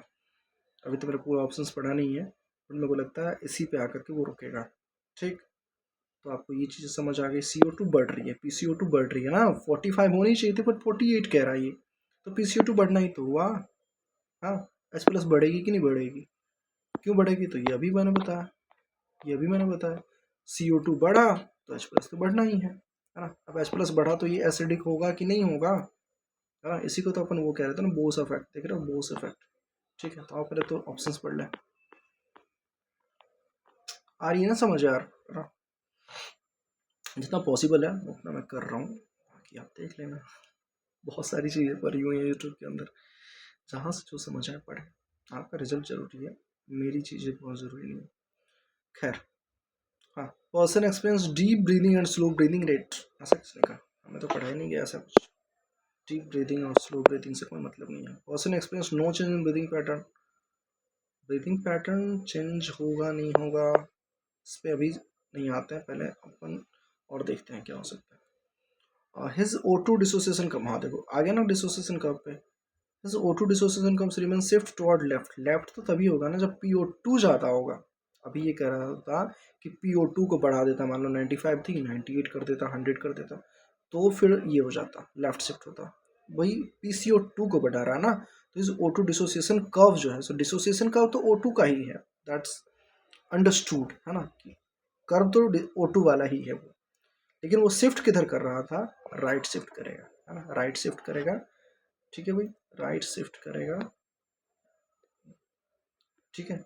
ये राइट शिफ्ट करेगा, क्यों? क्योंकि आपने CO2 का कॉन्सेंट्रेशन बढ़ा दिया, प्रेशर बढ़ा दिया, H+ हो जाएगी, सारी चीज़ें कंडीशंस उधर राइट शिफ्ट वाला ही चला जाएगा, ठीक है। आगे बढ़ें, इन दोनों पर ध्यान नहीं देना आपको। आफ्टर एडिंग इंस्पिरेटरी कैपेसिटी, हाँ देखो इससे कितने सारे क्वेश्चन आ रहे हैं ना, आप मैं दिखाऊंगा PYQs में भी क्वेश्चन आए। तो रेस्पिरेटरी वॉल्यूम्स बहुत ही ज़रूरी चीज़ है, आपको एकदम ध्यान रखनी है। सो ये क्या कह रहा है कि आफ्टर एडिंग इंस्पिरेटरी कैपेसिटी, आप IC को ऐड कर दो, आप फंक्शनल रेसिड्यू, मैं देखो एक बार पढ़ लो, मैं फिर उसी ग्राफ पे ले चलता हूँ आपको। After adding inspiratory capacity FRC, if we subtract residual volume then we have, देखो क्या कह रहा है कि IRC को इंस्पिरेटरी, सॉरी IC को इंस्पिरेटरी कैपेसिटी और FRC को ऐड कर दिया और उसमें से रेजिडुअल वॉल्यूम जो है सो घटा दिया, तो अपने पास क्या बचेगा? देखो, this one is inspiratory capacity, this one is what, inspiratory capacity, और इंस्पिरेटरी कैपेसिटी में कह रहा था ये FRC को ऐड कर दो। तो चलो ठीक है, हमने यहाँ तक तो आ ही गए थे इंस्पिरेटरी कैपेसिटी को लेके। अब ये वाला पार्ट FRC, तो इसको ऐड कर दिया इसमें, तो ये टोटल वॉल्यूम नहीं हो जाएगा। तो पहले तो इन दोनों को ऐड कराया था, फिर कह रहा था भैया इसमें से तुम रिजर्व वॉल्यूम को हटा दो, ठीक है, रेसिडुअल वॉल्यूम को तुम हटा दो। तो अगर ये टोटल में से, टोटल क्या था, टोटल लंग कैपेसिटी, और इसमें से अगर रेजिडुअल वॉल्यूम आप हटा देते हो, जरा वहीं लिखा हुआ था, सब्ट्रैक्ट करने के लिए कह रहा था कि रेजिडुअल वॉल्यूम को आप सब्ट्रैक्ट कर दो, तो अपने पास कौन सी बचती है? ये वाली बचती है ना, ये वाली बचती है टोटल। पहले तो इसने इनको और इनको जोड़ा, ठीक है। FRC के अंदर आप ये वाला टर्म मिला दो, यहाँ से इसको उठा के यूँ कर दो, ठीक है। तो this one is inspiratory capacity, देख रहे हो पैरेलली जो चल रहा है उसको आप इधर से इधर कहीं भी समझ सकते हो, ठीक है। दिस इंस्पिरेटरी कैपेसिटी ये जो है सो अगर आप यहाँ बनाओगे तो ये पूरा कर लेगा। तो एफ आर सी प्लस आई सी मिल करके आपका टोटल लंग्स वॉल्यूम बना रहा था। अब उसमें से कह रहा है कि भैया आर बी को तुम निकाल दो रेजिडुअल वॉल्यूम को, तो अपने पास यही तो बच जाएगा। एंड अगर ये बच जाता है तो this is called vital capacity guys. ठीक है, this is called vital capacity. Clear है यहाँ से? चलो अब अरे यार, ठीक है देखो, तो वाइटल कैपेसिटी है क्या? ऑप्शन एकदम है, ऑप्शन नंबर 4। ठीक है, कोई दिक्कत? इंस्पिरेटरी कैपेसिटी को और एफ को ऐड किया, फिर कह रहा है कि रेजिडुअल वॉल्यूम को आप माइनस कर दो, तो ऑब्वियसली वाइटल कैपेसिटी ही आएगा। चले चले आगे चले। Which one of below is not a function of the respiratory system. कह रहा है कि कुछ ऑप्शंस दिए हैं, उसमें से रेस्पिरेटरी सिस्टम का काम कौन सा इसमें से नहीं है, कौन सा इसमें से नहीं है। तो आपको चारों ऑप्शंस पढ़ना है। Allow oxygen from air to enter the blood and carbon dioxide to leave the blood and enter the air. तो ये तो बहुत बड़े काम है उसके रेस्पिरेटरी सिस्टम के, है ना? तो ये बिल्कुल सही है। Can alter the pH by changing oxygen level. नहीं भाई, पीएच के चेंज होने का मेन रीज़न क्या था? आप CO2 को बढ़ाओ या CO2 को कम करो, तो पीएच क्या हो जाएगा अपने आप। देखो CO2 बढ़ाओगे तो H+ बढ़ेगा, H+ बढ़ेगा तो पीएच कम हो जाएगी, है कि नहीं? और फिर CO2 को कम कर दोगे तो H+ कम हो जाएगी, H+ कम हो जाएगी तो बेसिक मैनर मतलब बेसिक मीडियम बढ़ जाएगा, फिर ऐसे कर सकते हो। ठीक है, मतलब पीएच जो है सो बेसिकली बढ़ जाएगा। ठीक है, तो ऐसा चीज़ होता है। तो इसमें मेन जो गैस रिस्पॉन्सिबल है कौन है? CO2 है ना। तो ये ऑक्सीजन क्यों कह रहा है? ये तो गंदा बच्चा है, इसको बाहर करो। तो मेरे को लगता है रॉन्ग पूछ रहा ना, नोट द फंक्शन, तो ये तो सही आएगा। बाकी मैं पढ़ लेता हूँ, तीसरा चौथा वो नहीं होगा। Provide protection against some microorganism by preventing their entry into the body and by removing them from respiratory surface। देखो बिल्कुल जो अपना पैसेज पढ़ा था, नेजल पैसेज, उसके अंदर बहुत सारी चीज़ें मैंने पढ़ाया था। ठीक है, सारी चीज़ें लिखी भी हुई हैं। तो वो बहुत सारा काम करता था कि बाकी जो बाहर के माइक्रो ऑर्गेनिज्म एयर के साथ आ गए, भाई आप उसको मत आने दो, उसको ट्रैप कर लो, उसी की वजह से आपके म्यूकस बनते थे। ठीक है, फिर कुछ टेम्परेचर्स बढ़ते हैं, है ना? तो ये सब सारी चीज़ें थी वहाँ पे। तो ये सब बिल्कुल रेस्पिरेटरी सिस्टम का काम है। Allows for speech and the sound generation. हाँ, साउंड जनरेशन क्यों नहीं करे भाई? लैरिंग्स जो साउंड बॉक्स था अभी से अपन पढ़ रहे हैं, वो क्या था? हाँ, वो तो रेस्पिरेटरी सिस्टम का ही अंग है ना। तो बिल्कुल चौथा भी होगा, पहला भी होगा, तीसरा भी होगा। This one is not your answer, मतलब this one is not correct. Okay, so option number 2 हो जाएगा इसका आंसर। ओके, अब कह रहा भैया कि पी एट्रियम, एटीएम मतलब एटमॉस्फेरिक प्रेशर अगर 0 है मान लेते हैं, और पी एल्वियोलाई जो है सो -2 mmHg है। ठीक है, तो ये कम हो गई, एल्वियोलाई वाला कम हो गया, तब क्या होगा? तब क्या होगा? तब क्या होगा? तो दिख गया यार, ऑप्शन नंबर 4 देखो एक बार। Air is flowing into the lungs, है ना? Air is flowing into the lungs, क्या दिक्कत है? आपने एटमॉस्फेरिक प्रेशर को ज़्यादा किया है और एल्वियोलर प्रेशर को क्या किया? कम किया है, पल्मोनरी प्रेशर को कम किया है। तो प्रेशर डिफरेंस की वजह से बाहर से गैसेस अंदर आएंगी ना। Air is flowing into the lungs, तो ऑप्शन नंबर 4 मुझको लग रहा है। पढ़ लें क्या बाकी? बात समझ आई क्या आपको? हाँ, 0 है एटमॉस्फेरिक प्रेशर, तो 0, और एल्वियोलर प्रेशर -2 है, तो 0 तो बड़ा हो गया ना। प्रेशर में कौन बड़ा हो गया? 0 बड़ा हो गया, मतलब एटमॉस्फेरिक प्रेशर ज़्यादा हो गया। तो एटमॉस्फेरिक प्रेशर ज़्यादा होने की वजह से एयर किधर से किधर जाएगी? एयर बाहर से अंदर की तरफ आएगी, है कि नहीं? तो ये तो ऑप्शन बिल्कुल सही है। बाकी देख लेते क्या। ट्रांसपल्मोनरी प्रेशर अपन को पता ही नहीं, मैंने पढ़ा ही नहीं। हाँ, तो -2 है कि नहीं है, क्या है नहीं है, मेरे को नहीं जानना। It is the end of the normal expression and there is no air flow. ये क्या बात हो गई? एक्सप्रेशन बंद ही हो जाएगा, एंड ऑफ द एक्सप्रेशन। कुछ सुना सुना भी नहीं लग रहा, कुछ पढ़ा गया भी नहीं गया है, और ऑप्शन नंबर 4 बिल्कुल सटीक बैठ रहा है, तो हम लोग फालतू का दिमाग नहीं लगाएंगे इसमें। ठीक है, चले आगे बढ़ते हैं। So, when there is a no air in initial bronchioles, they do not collapse. It is due to void. ये तो अभी आया था ना, इनिशियल ब्रोंक्योल्स के अंदर मान लेते हैं नहीं है ना, एयर नहीं है, फिर भी वो कोलैप्स क्यों नहीं करता? वो बिल्कुल से बैठ से क्यों नहीं जाता? सारे जो इसके जो कार्टिलेज हैं, या फिर मतलब जितने भी ब्रोंक्योल्स हैं, है ना, ये सारी चीज़ें ख़त्म क्यों नहीं हो जाती, कोलैप्स क्यों नहीं हो जाती? That is because of the, एक सेकेंड यार, इसमें तो इनकम्प्लीट कार्टिलेज रिंग होता है ना, यहाँ तो कंप्लीट लिखा हुआ है, ये तो वैसे भी गलत हो जाएगा फिर तो। और क्या कारण हो सकता है फिर, अगर ये आंसर ये तो नहीं हो रहा, this one is wrong. Okay, so presence of mucus कह रहा है कि when there is no air in initial bronchioles they do not collapse, it is due to, इसका तो मेन रीजन यही होता है कि इनकम्प्लीट कार्टिलेज रिंग अपने पास है, ठीक है। और ये अपने असर्टेशन रीजन में भी देखा था, बट यहाँ पे इसने इनकम्प्लीट लिखा नहीं है, दिस इज कंप्लीट कार्टिलेज, ये तो स्टेटमेंट ही फॉल्स हो जाएगा। रीजन क्या है नहीं हो तो फिर बाद में ही देखा जाएगा, है ना। म्यूकस, म्यूकस तो थ्रोट में ही रह जाता है। Pulmonary surfactant, presence of lecithin, lecithin lecithin तो नहीं, लेसिथिन तो वो अलग से लिपिड का लेयर होता है। यार ये थोड़ी सी ना फंसा गया, या फिर या तो प्रिंटिंग मिस्टेक होगी, आप खुद समझो। अगर यहाँ पर इनकम्प्लीट कार्डिलेंस दिख देता है तो आंसर बिल्कुल थर्ड जाएगा आपका, ठीक है, चूँकि ये कंप्लीट है ना, तो बिल्कुल ये अ, अलग हो जाता है, तो कंप्लीट कार्डिलेंस आपकी होती ही नहीं है इसमें, है ना। तो रहने देते हैं इसको, मैं देख लूँगा एक बार, ठीक है, कुछ भी हो सकता है इसमें। ओके, हाँ ये थोड़ा सा क्वेश्चन आपसे हटके हैं, कुछ इसमें टर्म्स आएंगे जो मेरे को समझाना पड़ेगा, मैं देखता हूँ उसको। मैं बस ऊपर से एक बार ओवर व्यू मतलब ऐसे देख लिया था कि क्या क्या चीज़ें हैं क्या नहीं है, तो मेरे को लगा था कि ये तो नया है, देखते हैं इसको। हाँ, if alveolar ventilation is 42 ml per minute, okay, and respiratory frequency is 12 breathing पर मिनट, ठीक है। हाँ, and Tyrell volume is 500 ml, what is the anatomical dead space ventilation. देखो इसमें तो आपको पहले तो सारे टर्म्स पता नहीं होंगे, एक टर्म्स इसमें और आएगा तब ये सवाल बनेगा, ठीक है, ये हायर स्टडीज़ में पढ़ाया जाता है, ठीक है। एक सेकेंड, एल्वेोलर वेंटिलेशन ने 4200 ml दे रखे हैं, तो एल्वेोलर वेंटिलेशन वो होता है ना जब, जो देखो आप जब कहते हो कि टाइडल वॉल्यूम आपका 500 ml है ना, तो टाइडल वॉल्यूम के अंदर क्या होता है कि बेसिकली जो 150 ml है ना वो आपके इस पैसेज में ही फंसे रह जाते हैं, लंग्स तक नहीं पहुंचते, ठीक है। आपको लगता है ना कि 500 ml breathe in and breathe out हम लोग करते रहते हैं, मतलब टाइडल वॉल्यूम में ही है ना आपका, तो ये हम करते रहते हैं कि नॉर्मल ब्रीदिंग के अंदर 500 ml लिया, 500 ml छोड़ा, तो ऐसा नहीं होता, वो लंग्स तक नहीं पहुंचती सारी की सारी, ठीक है। इसमें बहुत सारी बातें हैं जो जितना लेवल पे आपको जो ही जानना है उतना ही जानो, ठीक है। तो ठीक है यार, तो इसमें जो आपका ये एल्वेोलर वेंटिलेशन है ना, एल्वेोलर वेंटिलेशन, तो ये जनरली होता है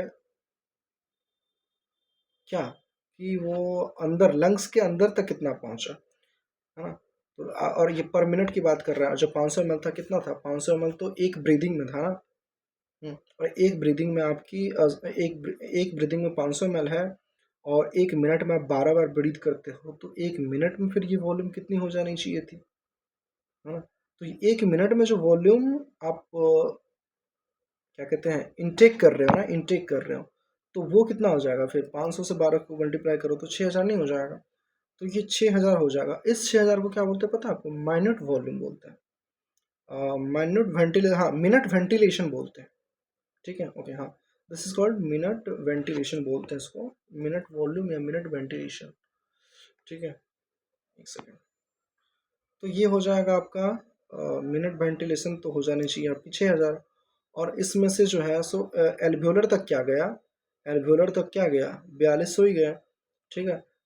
और तो बाकी जो कह रहा है कि एनाटॉमिकल डेड स्पेस वेंटिलेशन, हाँ, तो जो बाकी रह गए that is called anatomical dead space, जो आपके इस पैसेज के अंदर फंसे रह गए, इसी को कहते हैं एनाटॉमिकल डेड स्पेस वेंटिलेशन बोलते हैं, डेड स्पेस वेंटिलेशन बोलते हैं, ठीक है। क्योंकि इस एयर का फिर कुछ समझ लो कि ऐसा यूटिलाइजेशन जो जिस जिस पर्पज से मैंने लिया था वो हो नहीं पाया था, इसलिए इसको क्या बोलते हैं, एनाटॉमिकली डेड स्पेस वेंटिलेशन। तो कहने का मतलब देखो इसमें कॉन्सेप्ट यही है, पहले तो 2-3 टर्म्स आपको आते नहीं हैं, ठीक है, आपको ज़्यादा से ज़्यादा फ्रीक्वेंसी आ जाएगा, टाइडल वॉल्यूम आ जाएगा, ठीक है, बाकी आपके लिए ये भी टर्म नया है, ये भी टर्म नया है, और एक और टर्म जो मैं बोल रहा हूँ वो भी नया है, ठीक है। तो अभी अपन ढंग से बना ले क्या। एक सेकेंड, हाँ जगह तो है आपके पास, देखो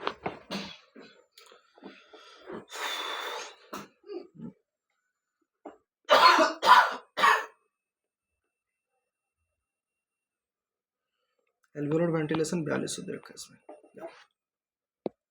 this one is alveolar ventilation 4200 ml per minute. ठीक है, जो फ्रीक्वेंसी है आपकी जिससे आप सांस ले रहे हो, इसको ब्रीदिंग रेट कह लो, 12 टाइम्स दे रखा है, 12 से 16 लिखते हैं ना। तो ये चूंकि न्यूमेरिकल टाइम क्वेश्चन है तो उसमें डेटा मेंशन किया 12 ml। ठीक है, 12 टाइम्स, सॉरी। एक सेकेंड यार।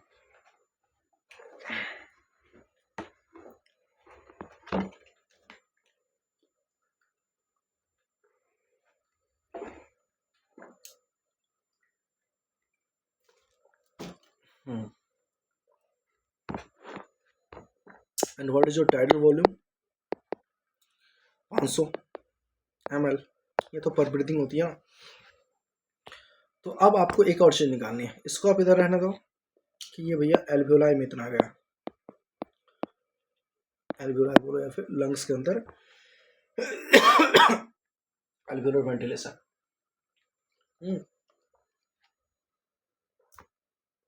इतना लंग्स के अंदर गया, और जाने कितने चाहिए थे? अगर नहीं फंसता तो ये वैल्यू जो निकलेगी आपकी, मतलब इनटेक कितना किया हमने, तो 500 इंटू 12 करके 500 इंटू 12 करके क्या हो जाएगा? 6000। तो इसको क्या बोलेंगे अपन पता है? Minute ventilation. ठीक है, ये टोटल है, ग्रॉस है। ठीक है, this one is 6000 ml per minute. यहाँ तक आई समझ? तो मिनट वेंटिलेशन और ये हो गया एल्वियोलर वेंटिलेशन। तो इतना जो है सो आना चाहिए था पूरे इनटेक के अंदर, लेकिन एल्वियोलाई के अंदर कितना गया? 4200 ml ही गया। तो यही कह रहा है कि डेड स्पेस वेंटिलेशन क्या हो जाएगा, जो बच गए उसकी वैल्यू क्या हो जाएगी। तो आप तो आराम से निकाल लोगे ना, है ना। 6000 में से 4200 माइनस कर दो, दैट इज डेड स्पेस, है ना। अगर पूछे डेड स्पेस वेंटिलेशन तो ये आपकी हो जाएगी कितनी? 6000 माइनस 42। देखो आपके लिए बहुत ज़रूरी है नहीं, ना तो आपके सिलेबस में है ना कोई पढ़ाता है। ठीक है, बट ये सवाल था तो ये आप कर लो। ठीक है, आगे समझ। बस आपको यही ध्यान रखना है, इसमें कॉन्सेप्ट बस इतना है कि जो भी आप टाइडल वॉल्यूम में सांस लेते हो ना 500 ml, जो आपको लगता है कि पूरा लंग्स में जाता है, ऐसा नहीं है। ठीक है, इसमें से कुछ जो है सो आपके पैसेज के अंदर फंसे रह जाते हैं। ठीक है, पहली बात तो ये। उसमें अब दूसरा जो टर्म्स आता है कि माइन्यूट वेंटिलेशन, तो इसमें जो कितना आप मतलब वैसे ब्रीथिंग के थ्रू लिए। ठीक है, अब 1 मिनट पे खेल होगा, 1 मिनट पे सारी डेटा की एनालिसिस होगी। ठीक है, उसको वेंटिलेशन बोलेंगे। ठीक है, तो 1 मिनट के अंदर जितना आपने लिया, इनटेक जितना लिया, है ना, कितना गया नहीं गया अभी छोड़ दो, जितना लिया आपने, ठीक है, जितनी ली आपने, that is your minute ventilation. और ये इस इन दोनों के मल्टीप्लिकेशन से आया। ठीक है, कि 12 टाइम्स आप कर रहे हो 1 मिनट के अंदर। ठीक है, और एक टाइम्स में कितने? 500 ml। तो दिस वन इज 12×5 = 60, ये 6000 ml हो गया। एंड फिर आपके एल्वियोलाई के अंदर गए कितना? 4200 ml। तो आपका जो बच गया डेड स्पेस वेंटिलेशन, वो कितना बच गया? तो 6000 में से सिंपली 4200 को माइनस कर देना है। The answer will be your 1800 ml per minute. ठीक है, तो आपका ऑप्शन नंबर ये हो जाएगा, है ना। इसको आप देख लेना, आगे पढ़ भी लेना, कहीं से समझ लेना।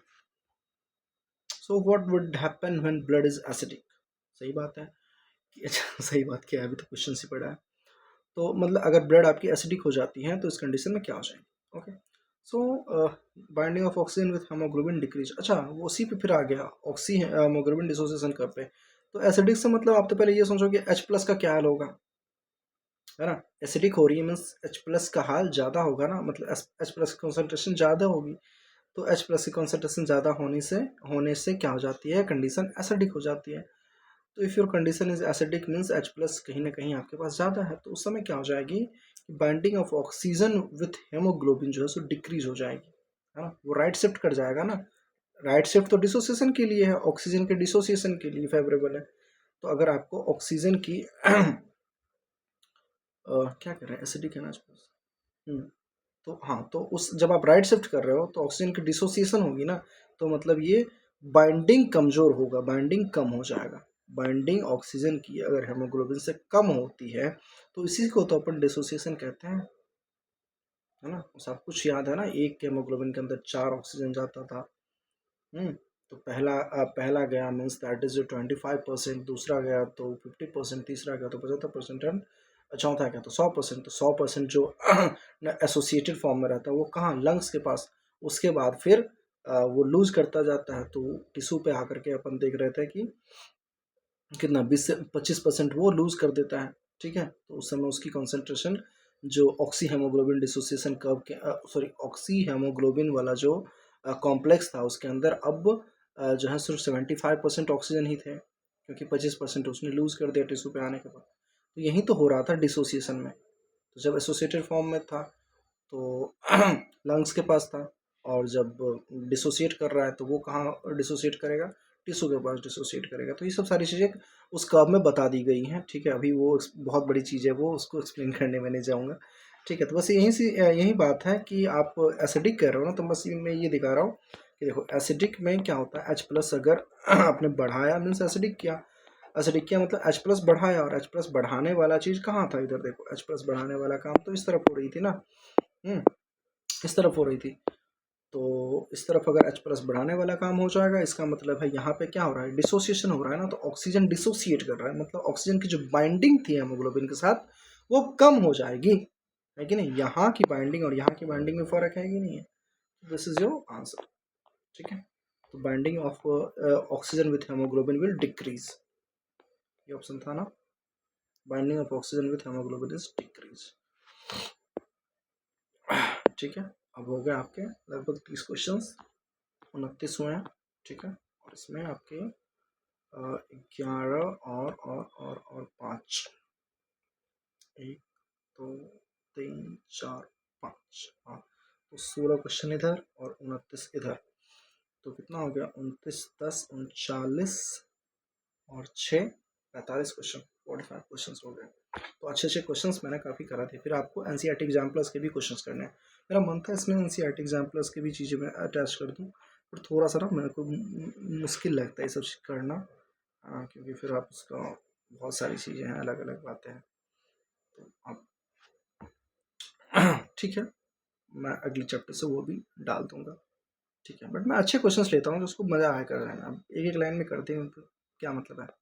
ठीक है, और पी वाई क्विज तो आप अभी आप ना इस बार से थोड़ा सा आपको कॉन्शियसली पी वाई क्विज आपको बहुत लंबे समय तक के करने हैं, है ना। मैं कोशिश करूँगा कि पी वाई क्विज को सारे कवर कर लो। ठीक है, मतलब कम से कम 2000 या 2001 के आगे तो सब कुछ करो, 25 साल के तो ज़रूर करो। उससे पहले क्या देखा जाएगा थोड़ा सा, उसमें क्या होता है कि उस समय कुछ सिलेबस अलग अलग चलता था। ठीक है, अब 2025 के पेपर्स ने डरा दिया सभी को, सभी के अंदर खौफ हो गया कि कहाँ से कुछ भी पेपर्स आ सकते हैं। ठीक है, और जब एनसीईआरटी आप पढ़ते हो ना, तो पहली पेज जो होती है जिसमें कुछ डिस्कवरीज होते हैं, किसी साइंटिस्ट का नाम होता है, कुछ भी होता है, तो उसके डेटा भी याद रखना है आपको। ठीक है, मैं हालांकि इसमें ले नहीं रहा हूँ अभी तक दोनों चैप्टर्स में, मैं नेक्स्ट टाइम से कोशिश करूँगा उसको भी ले लूँ। ठीक है, तो ये सब सारी चीज़ें आपको सावधानी रखनी है, बहुत लंबे समय तक टिका के रखना है, रिवीजन करते रहना है। जितना भी नोट्स मैंने कराया है उसको आपको पहले तो मैं जब भी लेक्चर मतलब कि जब चैप्टर ख़त्म होगा तभी मैं उसके पीडीएफ दे दूँगा। ठीक है, तभी दे पाऊँगा ना। अभी देखो मैं सारे पीडीएफ इसी के सारे जो भी चीज़ें मैं लिखता हूँ, चाहे मैं फ़ोटोज़ ऐड करता हूँ, सब कुछ तो इसके अंदर है ना। तो जब ख़त्म होगा तभी तो देने का मतलब है ना। तो मैं तो अभी इतना ही कर सकता हूँ आपके लिए। और आप क्लास करें, लिखें। ठीक है, जहाँ नहीं हो रहा उसको जो नहीं लिखने वाली चीज़ें हैं या फिर थोड़ा सा मुश्किल लग रहा है उसको आप स्क्रीनशॉट लेके रख लें। तो यही सब चीज़ें कर सकते हो ऑनलाइन में मेरे साथ। ठीक है, बहुत ज़्यादा टेक्नोलॉजी है नहीं अपने पास, ना कोई टीम है, ना कोई कैमरा, ये वो ताम झाम कुछ है नहीं। एक टैब है सिंपल, उसी पे पढ़ा रहा हूँ। हाँ, शक्ल भी थोड़ी बहुत दिखाना शुरू किया है इस बीच में। फिर मैं शक्ल दिखाऊंगा तो मैं लिख नहीं पाऊंगा, थोड़ा सा ये दिक्कत होता है। तो मेरे को जब जिस दिन ज़्यादा लिखना होगा उस दिन मैं फिर शक्ल नहीं दिखाऊंगा। अभी मैं ऐसे खड़ा करके मैं पढ़ा सकता हूँ, थोड़े बहुत एरोज़ लगाने होते हैं, टिक लगाने होते हैं, तो इतना हो जाता है। बट प्रॉपरली अगर जिस दिन लिखना होगा तो फिर वो ऐसे हो जाएगा, मैं दिखाऊंगा ऐसे हो जाएगा। फिर मैं ऐसे झुक झुक के पढ़ाऊँगा, अच्छा लगेगा आपको, ऐसे इतनी सी दिखेगी मैं मेरी शक्ल आपको। ठीक है, कोई बात, अभी मेरे बाल भी नहीं है तो कैप लगाना पड़ रहा है। खैर खैर खैर खैर, चलो अभी कितने रह गए, 16 क्वेश्चन और होंगे, फटाक से करते हैं। ठीक है यार, थोड़ा सा स्पीड पकड़ेंगे क्योंकि 1 घंटे हम लोग क्रॉस कर चुके हैं, 1.5 घंटे तक की मैं ख़त्म कर देना आज। ठीक है। सो एम्फाइसीमा, ओके, मैं तो फॉलोइंग ये 2025 का क्वेश्चन है। ठीक है। और एम्फाइसीमा क्या होता है आपका? एम्फाइसीमा होता है, देखो, damage alveolar wall, damage alveolar wall, इसमें तो क्या है, 1 का 2 मिल जाए बात खत्म, लेकिन 1 का 2 के साथ 2 है, तो बी का देख लेते हैं फिर। एंजिना पेक्टोरिस आपको याद होगा पिछले चैप्टर्स के, है ना, बॉडी फ्लूइड एंड सर्कुलेशन में एंजिना पेक्टोरिस जो एक्यूट चेस्ट पेन हो रहा था, oxygen is not reaching to the heart muscles, then acute chest pain होती है, तो एंजिना पेक्टोरिस हो जाएगा। बी का 3, सो बी का 3, तो ऑप्शन नंबर हो जाएगा आपका कौन सा? बी। ठीक है, बाकी ऑप्शन पढ़ लें क्या? ग्लोमेरुलोनेफ्राइटिस, तो इसमें तो इन्फ्लामेशन होती है, देखो आइटिस वाला टर्म जब भी लगा रहे हैं मतलब इन्फ्लामेशन ही होती है, तो ग्लोमेरुलो ये तो लिख ही दिया, तो ग्लोमेरुला के अंदर इन्फ्लामेशन होती है, that is glomerulonephritis. And tetanic क्या होती है? Rapid spasm in the muscles due to low calcium in blood fluid, body fluid, तो बॉडी फ्लूइड के अंदर कैल्शियम की मात्रा की कमी हो जाती है, तो उससे क्या होता है, एक अलग सा ही ना, मतलब बॉडी आपकी अकड़ जाती है, ऐसे स्पैज़म हो जाता है। ठीक है, जिस मतलब ऐसे contracted, long term contracted stage में ही रहती है। ठीक है, तो एक अलग चीज़ है, वो अपन टिटैनिक डिस्कस करेंगे कहाँ? लोकोमोशन के अंदर। नेक्स्ट टॉपिक होगा आपका अभी इस लेक्चर के बाद। नेक्स्ट जो चैप्टर्स अपन ले रहे हैं that is your excretory system. ठीक है, चलें। ओके, ये देखो कह रहा है कि during the transportation of gases about 20 से 25% of CO2 is carried by the haemoglobin as carb amino haemoglobin. सही बात है, this binding is due to the high PCO2 and low PO2 in the tissue. ये बात भी सही है ना? तो देखो कि एक तो ये क्लियर है ना, 20-25% जो है सो CO2 कार्ब अमीनो हेमोग्लोबिन के फॉर्म में ट्रांसपोर्ट करती है। क्लियर? और ये क्यों हो पाता है? क्योंकि CO2 की जो बाइंडिंग है, the binding is related to the high PCO2 and low PO2 in tissue. हाँ ठीक है ना, टिश्यू के अंदर तो PCO2 ज़्यादा होएगी ऑब्वियसली, एंड PO2 क्या हो जाएगा? कम हो जाएगा, क्योंकि PO2 का यूज़ हो रहा है, CO2 तो बन रहा है। तो PO2 कम रहेगा और CO2 ज़्यादा रहेगा, और ये बाइंडिंग जो है सो इसी से रिलेटेड है। ठीक है, इसीलिए क्या होता है कि 20 से 25% CO2 कार्ब अमीनो हेमोग्लोबिन के फॉर्म में जाता है। ठीक है, तो ट्रू एक्सप्लेनेशन भी मेरे को लग रहा है ये। ठीक है, ट्रू एक्सप्लेनेशन होगा, तो 5 का सी कर लो।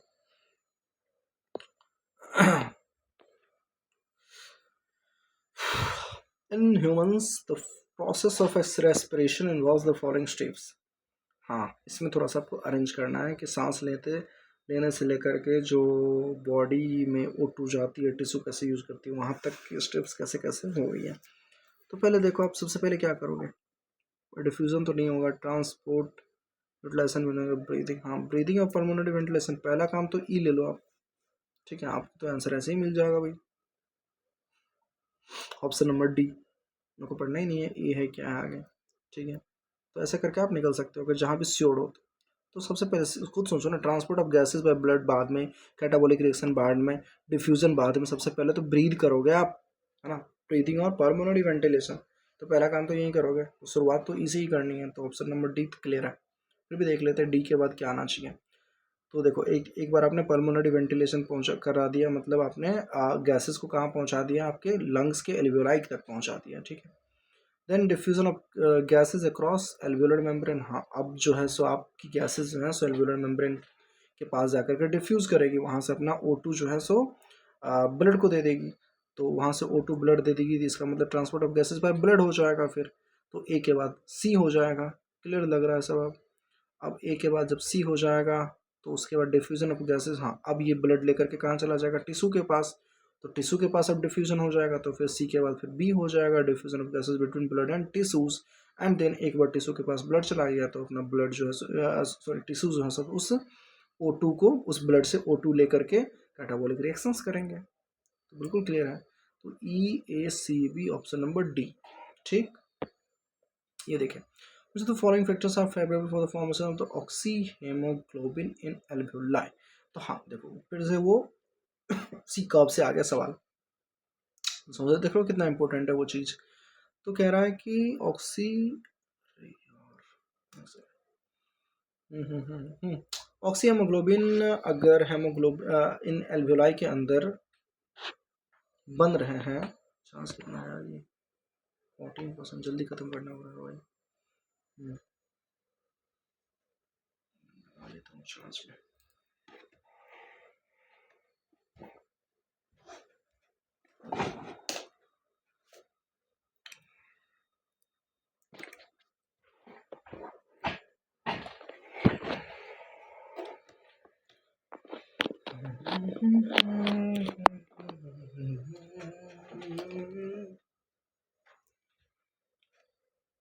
जिंदगी का साथ निभाता चला गया, हर फिक्र को धुएं में उड़ाता चला गया। देखें जी, एल्वेओलाई के पास हमें ऑक्सीहेमोग्लोबिन बनानी है तो उसके लिए कौन से फैक्टर्स होने चाहिए? तो हाई PO2 होना चाहिए और लो CO2 होना चाहिए। तो बट हाई PO2 के साथ क्या क्या दे रखा है इसने? लेसर H+ है, हाई CO2 तो नहीं होगा। लेसर H+ कॉन्सेंट्रेशन, हाँ H+ अगर ज़्यादा हो रही है तो वो डिसोसिएशन कराएगी, बट हमको क्या कराना, ऑक्सीहेमोग्लोबिन बनानी है और वो भी एल्वेओलाई के पास। तो एल्वेओलाई से तो क्लियर है कि एसोसिएशन की बात कर रहा है, तो उस समय ये होनी चाहिए high PO2 and lesser H+ concentration. देख लेना उसी ग्राफ से सारी चीज़ें हैं, ठीक है। ये देख लो आप, रेजिडुअल वॉल्यूम क्या होता है, इसी को तो पहले आप सेलेक्ट कर लो। Volume of air remaining the lungs after forceful expiration. कितना भी आप फोर्सिबल एक्सप्रेशन कर लो फिर भी कुछ अमाउंट क्या, आप तो आप बात करो ना उस वैल्यू पे, 1100 से 1200 जो है बच जाते हैं, ठीक है, वो लंग्स के अंदर। तो that is your residual volume. तो ए का थ्री तो देने वाला ऑप्शन नंबर सी मिल ही गया। फिर भी देख लो वाइटल कैपेसिटी क्या होती है भाई। वाइटल कैपेसिटी जो है सो रेसिडुअल वॉल्यूम के अलावा बाकी जितने भी कैपेसिटीज थी ना, तो वो हो जाएगा। तो वाइटल कैपेसिटी का maximum volume the air that can be breathe in after forceful expression करने के बाद आप आ जाओगे। फोर्सफुल एक्सप्रेशन करने के बाद आपके अंदर जो है सो रेजिडुअल वॉल्यूम ही रहेगी, और रेजिडुअल वॉल्यूम के अलावा जितना आप एयर इनहेल कर सकते हो, the maximum volume the air that can be breathe, जितना ज़्यादा आप मैक्सिमम जितना अमाउंट ऑफ एयर को आप इनहेल कर सकते हो, तो that is your vital capacity. तो बी का ए चला जाएगा, तो बी का फर्स्ट, ठीक है। एंड एक्सपिरेटरी कैपेसिटी क्या है भाई? So volume of air, expiratory capacity क्या है? पर तो टाइटल वॉल्यूम देख लो ना, नॉर्मल वाला कहीं होगा, हाँ नॉर्मल रेस्पिरेशन। डी का 2, volume of air inspired expired during normal inspiration, ठीक है। अब फोर्थ ही रह गया ना, सी का 4 हो जाएगा फिर। Total volume of air expired after normal inspiration, expiratory capacity, हाँ नॉर्मली आप इंस्पायर कर लो, उसके बाद कितना आप एक्सपायर कर पाते हो, that is your expiratory capacity. तो सी का 4 सही है, हाँ सी का 4, डी का 2, ठीक तो है। चलो हो गया। अब देखें, ये देखो फिर से आ गया, vital capacity of the lung is, vital capacity क्या होती है? वाइटल कैपेसिटी हो जाती है आपकी, आरबी को छोड़ दो आप, रेजिडुअल वॉल्यूम। इसीलिए मैंने कहा था ना कैपेसिटीज को किसी टर्म से पूछ लेगा आपसे, कैपेसिटी की वॉल्यूम कभी पूछ रहा है क्या? कहीं नहीं पूछ रहा है। सबको आप ऐसे किसको जोड़ना है, किसको जोड़ना है, आपको बस वॉल्यूम से ध्यान रखनी है ना। बीच में टाइटल वॉल्यूम था, उसके ऊपर IRV था, इंस्पिरेटरी रिजर्व वॉल्यूम, उसके नीचे ERV था, और उसके नीचे क्या था? RV था, ठीक है, रेजिडुअल वॉल्यूम। तो बस आपको ये चीज़ें ब्रेन में रहनी चाहिए, है ना। वो चार्ट जो भी बोलो उसको, टेबल के फॉर्म में ध्यान रहनी चाहिए। वैल्यूज़ की बात करो तो बस आपको क्या रखनी है? वॉल्यूम्स ध्यान रखनी है ना। कैपेसिटी तो आप बनाते फिरो फिर। वाइटल कैपेसिटी क्या होती है? Vital capacity vital capacity means residual volume को छोड़ के बाकी सारा जो ऊपर होता था, that is your vital capacity. तो हमको वॉल्यूम नहीं याद रखनी है, हमें चीज़ें ऐड करके बनानी है। ओके, सो अगर आप IRV ले लेते हो तो ऊपर वाला पोर्शन आ गया, ERV ले लेते हो तो बीच के नीचे वाला पोर्शन जो आ गया, टाइडल वॉल्यूम तो आप ले ही लिए, है ना। तो मेरे को लगता है यही हो जाएगा ऑप्शन नंबर फर्स्ट। क्या दिक्कत है इसमें? देखो IRV, ERV और TV, है ना। देखो मैं दिखा, IRV, ERV and TV. IRV, okay. This one is IRV, ERV and TV. तो ये यहाँ से यहाँ तक क्या है? वाइटल कैपेसिटी तो है भाई, है ना। अब फ्लो आनी चाहिए यार, है ना। अगर आपने पढ़ लिया है तो अब फ्लो आनी चाहिए फटाक से, तभी तो ये सब क्वेश्चंस पे इतना टाइम दोगे क्या आप? नहीं ना। Under normal physiological condition in human beings, every 100 ml of the oxygenated blood can deliver dash ml of the O2, 5 ml। इसमें कुछ कहना है क्या आपको? कोई दिक्कत? बिल्कुल लिखा गया 5 ml, ठीक है। इसमें अपन एक और चीज़ क्या बताते थे, 20 का 5 ml 25% था, ऐसा बताया था। हाँ ठीक है, तो दैट 20 ml ऑफ ऑक्सीजन का 5 ml ऑक्सीजन अगर दे दिए तो 25% ऑक्सीजन दे दिए, वो कॉन्सेप्ट था एक। हाँ वो भी ध्यान रखना। मुझे तो following is not the function of the conducting part of the respiratory system. देखो भाई, कंडक्टिंग पार्ट के अंदर की कहानी क्या क्या है और क्या नहीं है। तो प्रोवाइड सरफेस पर डिफ्यूजन के लिए कंडक्टिंग पार्ट थोड़ी ना होगा, उसके लिए तो आपको एल्वेलाई के अंदर जाना पड़ेगा। तो it clears inhaled air from foreign particle, सही बात है। इनहेल्ड एयर इज ह्यूमिडिफाइड भी होती है, सही बात है। टेम्परेचर भी वो बढ़ाते हैं, ये भी सही बात है। बट डिफ्यूजन के लिए सरफेस तो नहीं प्रोवाइड करेंगे, ठीक है। जितने भी ब्रोंक्यूल्स को लेना है ले लो, टर्मिनल ब्रोंक्यूल्स तक ले लो, बट एल्वियोलाई जो है वो होती है आपकी क्या, कंडक्टिंग नहीं, गैसियस एक्सचेंज के पार्ट हो जाते हैं उसको। वो कंडक्टिंग पार्ट में कहाँ तक होता है, ट्रेकिया, नोस्ट्रिल, नेजल पैसेजेस, फिर फेरिंग्स, लैरिंग्स, ट्रेकिया, फिर ब्रोंकाई, ब्रोंक्यूल्स, है ना, फिर टर्मिनल ब्रोंक्यू, ये इनिशियल ब्रोंक्यूल्स, टर्मिनल ब्रोंक्यूल्स, यहाँ तो सब कुछ क्या है आपका कंडक्टिंग पार्ट है। उसके बाद होता है क्या, एक्सचेंज पार्ट, एक्सचेंज पार्ट, ठीक है। ठीक है जी, चलो अब देखो क्या है। The partial pressure in mmHg end of oxygen and carbon dioxide eight alveoli, ठीक है। तो एल्वियोलाई के पास क्या क्या है, तो एल्वियोलाई के पास PO2 तो 95 होगा, PCO2 40 होगा, क्या दिक्कत है। ऑप्शन नंबर 2, पढ़ के आओ, पढ़ के आओ। अगर नहीं आ रहा है तो, अगर बन रहा है तो फिर ठीक है, और अगर लग रहा है कि कुछ बच्चे ऐसे भी होंगे जिनको ना फटाक से सारी चीज़ें बन जाएगी, कुछ कुछ चीज़ों में डॉट होगी, तो आपको मेरी पूरी वीडियोस नहीं देखनी है ना। ऑनेस्टली हम सेइंग कि आपको मेरी पूरी वीडियोस देखने की कोई ज़रूरत नहीं है, आप करें।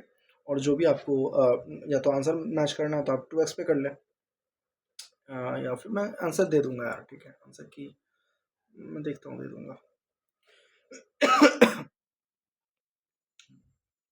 आंसर की मतलब फिर या तो फिर आप वेट कर लो, मैं PDF जब शेयर करूँ, PDF जब शेयर करूँ तो वो चीज़ें ना आप देख लेना, या फिर वीडियो पे ही एक बार स्क्रीनशॉट लेके कि हाँ किस में कौन सा टिक लगा है, तो आप मैच कर लेना।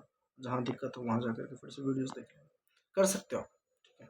मैं आपको बताने की जरूरत नहीं है, मैं ज़्यादा एडवांस आपको तो। खैर, क्वेश्चन नंबर 5 आ गया आपका। Select the favourable condition required for formation of oxy haemoglobin at the alveoli. Alveoli के पास हमें ऑक्सी हीमोग्लोबिन बनानी है, तो हाई क्या रखना पड़ेगा, PO2, लो क्या रखना पड़ेगा, CO2, H+ कितनी कम, टेम्परेचर कितनी कम, बिल्कुल सही बात है ना। एल्वियोलाई है, अगेन मैं एल्वियोलाई और टिश्यू पे बहुत फोकस किया था उस ग्राफ में। एल्वियोलाई के अंदर एसोसिएशन, एसोसिएशन के लिए PO2 ज़्यादा, CO2 कम, H+ कम, टेम्परेचर कम, ठीक। Okay, so identify the wrong statement with reference to the transport of oxygen. Oxygen के लिए रॉन्ग स्टेटमेंट क्या है भाई, तो partial pressure of CO2 can interfere with O2 binding with haemoglobin. हाँ करती तो है ना, O2 को बाइंड करना है हेमोग्लोबिन से, लेकिन पार्शियल प्रेशर अगर ज़्यादा हो गया तो फिर वो डिस्टर्ब करेगा ना उसको, तो कैन इंटरफेयर, सही बात है। Higher H+ concentration in alveoli favours the formation of oxygen haemoglobin. नहीं, हायर H+ कहाँ, लोअर H+ ना। अगर आपको एल्वियोलाई पे फॉर्मेशन करनी है ऑक्सीजन हेमोग्लोबिन की, तो H+ को कम रखना पड़ेगा, दैट्स सिंपल। लो पीयूसी, अब क्या पढ़ना, चलो बढ़ते हैं आगे। Sir the correct means that Akash, ये गलत ही पूछ रहा था, रॉन्ग, हाँ ठीक है। Select the correct event that occurs during inspiration. हाँ, इन चारों में से कौन कौन सी चीज़ें हो रही हैं इंस्पिरेशन के दौरान। ये मैकेनिज्म ऑफ रेस्पिरेशन से, मैकेनिज्म ऑफ ब्रीदिंग से है सब, ठीक है। सो देख लो आप, कॉन्ट्रैक्शन ऑफ डायफ्राम तो बिल्कुल होगा, डायफ्राम जो है सो डोम शेप से फ्लैट हो जाएंगे, ठीक है। तो that is the contraction of diaphragm, तभी तो इंस्पिरेशन के लिए वॉल्यूम बढ़ेंगे, ठीक है। And contraction of the external intercostal muscles, ये भी कॉन्ट्रैक्ट करते हैं, सही बात है। पल्मोनरी वॉल्यूम डिक्रीज, नहीं भैया, इंस्पिरेशन कर रहे हो तो वॉल्यूम तो आपको बढ़ानी पड़ेगी ना। एंड इंट्रा पल्मोनरी प्रेशर को डिक्रीज करो यार, इंक्रीज क्यों कर रहे हो, ठीक है। इंक्रीज नहीं कर सकते आप, इंट्रा पल्मोनरी प्रेशर को आपको घटा के रखनी है, तभी तो बाहर से फोर्स लगेगा और एयर अंदर की तरफ आएगा। तो मुझे लगता है कि 1 एंड 2 ही सही है, 3 एंड 4 गलत है। तो ऑप्शन नंबर 2 सेलेक्ट, करेक्ट पूछ रहा है ना, ये सब ध्यान रखना, करेक्ट पूछ रहा है इनकरेक्ट पूछ रहा है। ऑप्शन नंबर 4 हो जाएगा 1 एंड 2। ओके, चले नेक्स्ट पे क्या है। फिर से ये आ गया आपका कॉलम मैच करना है। न्यूमोटैक्सिक सेंटर कहाँ होती है भाई? न्यूमोटैक्सिक सेंटर होती है आपकी आपकी आपकी आपकी कहाँ, पोन्स रीजन में होती है। एंड O2 डिसोसिएशन कब कहाँ हो रहा था, कहाँ देख रहे थे हम? ये तो हेमोग्लोबिन के लिए था ना। हाँ, O2 डिसोसिएशन कब, हेमोग्लोबिन। देखो ना, इसमें एक से ही मिल जाएगा मुझको लगता है। न्यूमोटैक्सिक सेंटर खोज लो आप। ये कहाँ, पोन्स रीजन। तो 1 का मतलब ए का 2 कौन दे रहा है? Option number 1, simple. अब देखो बी का 3 है क्या? हाँ तो है, होगा ही ना। डिसोसिएशन कब कहाँ, हेमोग्लोबिन में। सी कार्बोनिक एनहाइड्रेस कहाँ, आरबीसी में, तो सी का 4। एंड डी क्या है? प्राइमरी साइड पर द गैसेस सेक्शन कहाँ कहाँ, एल्वियोलाई के अंदर। तो डी का फर्स्ट, ठीक है।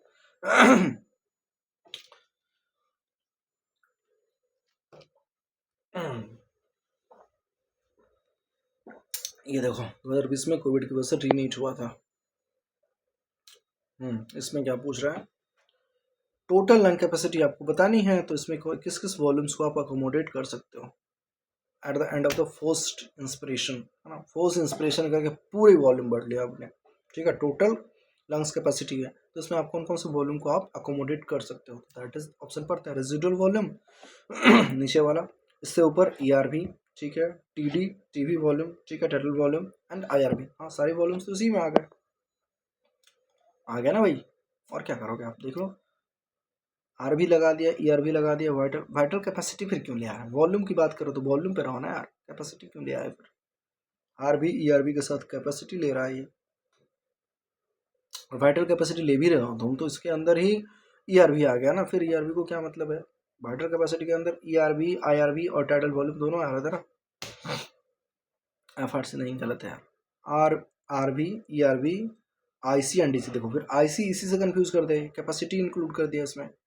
अब आई सी के अंदर आपका जो है टाइडल वॉल्यूम और टाइडल वॉल्यूम और, हाँ देखो आईसी तक भी छोड़ देता ना तो सही था, फिर इसने ईसी भी ले लिया। तो आर भी, ई आर बी और आईसी ले लो, यहाँ तक आपकी टोटल लंग्स कैपेसिटी पूरी जाएगी, ठीक है। फिर ईसी लेने का कोई मतलब नहीं है।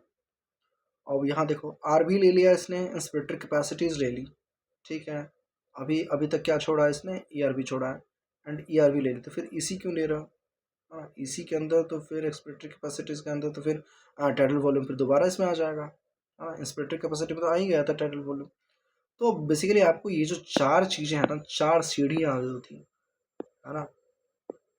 ये एक सेकंड, हाँ ये, हाँ इतनी चीज़ें ये ध्यान रखनी है, सॉरी।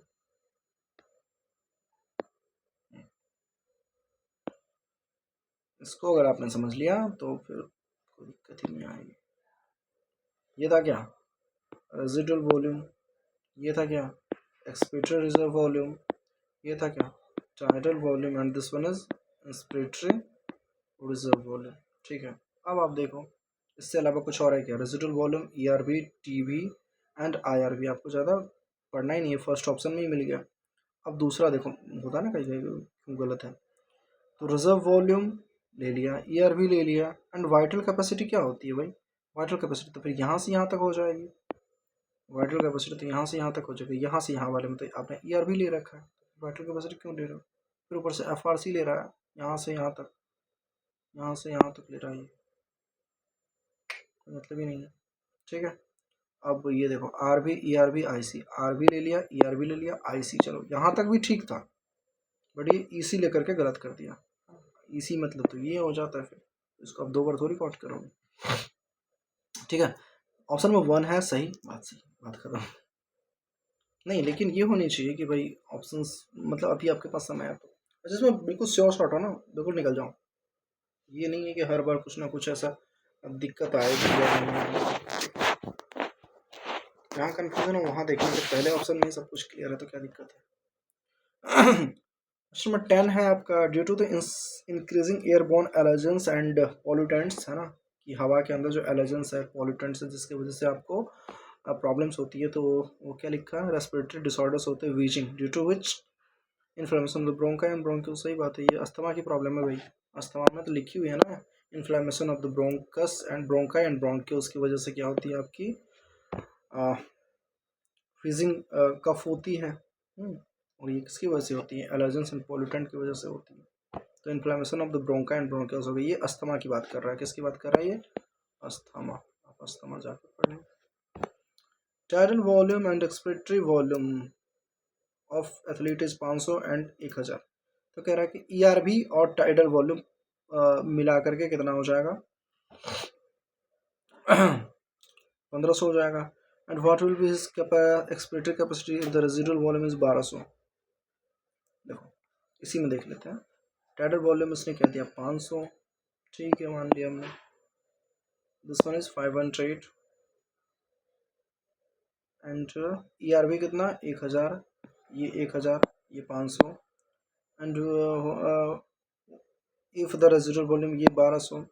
पूछ कह रहा है what will be the is expiratory capacity.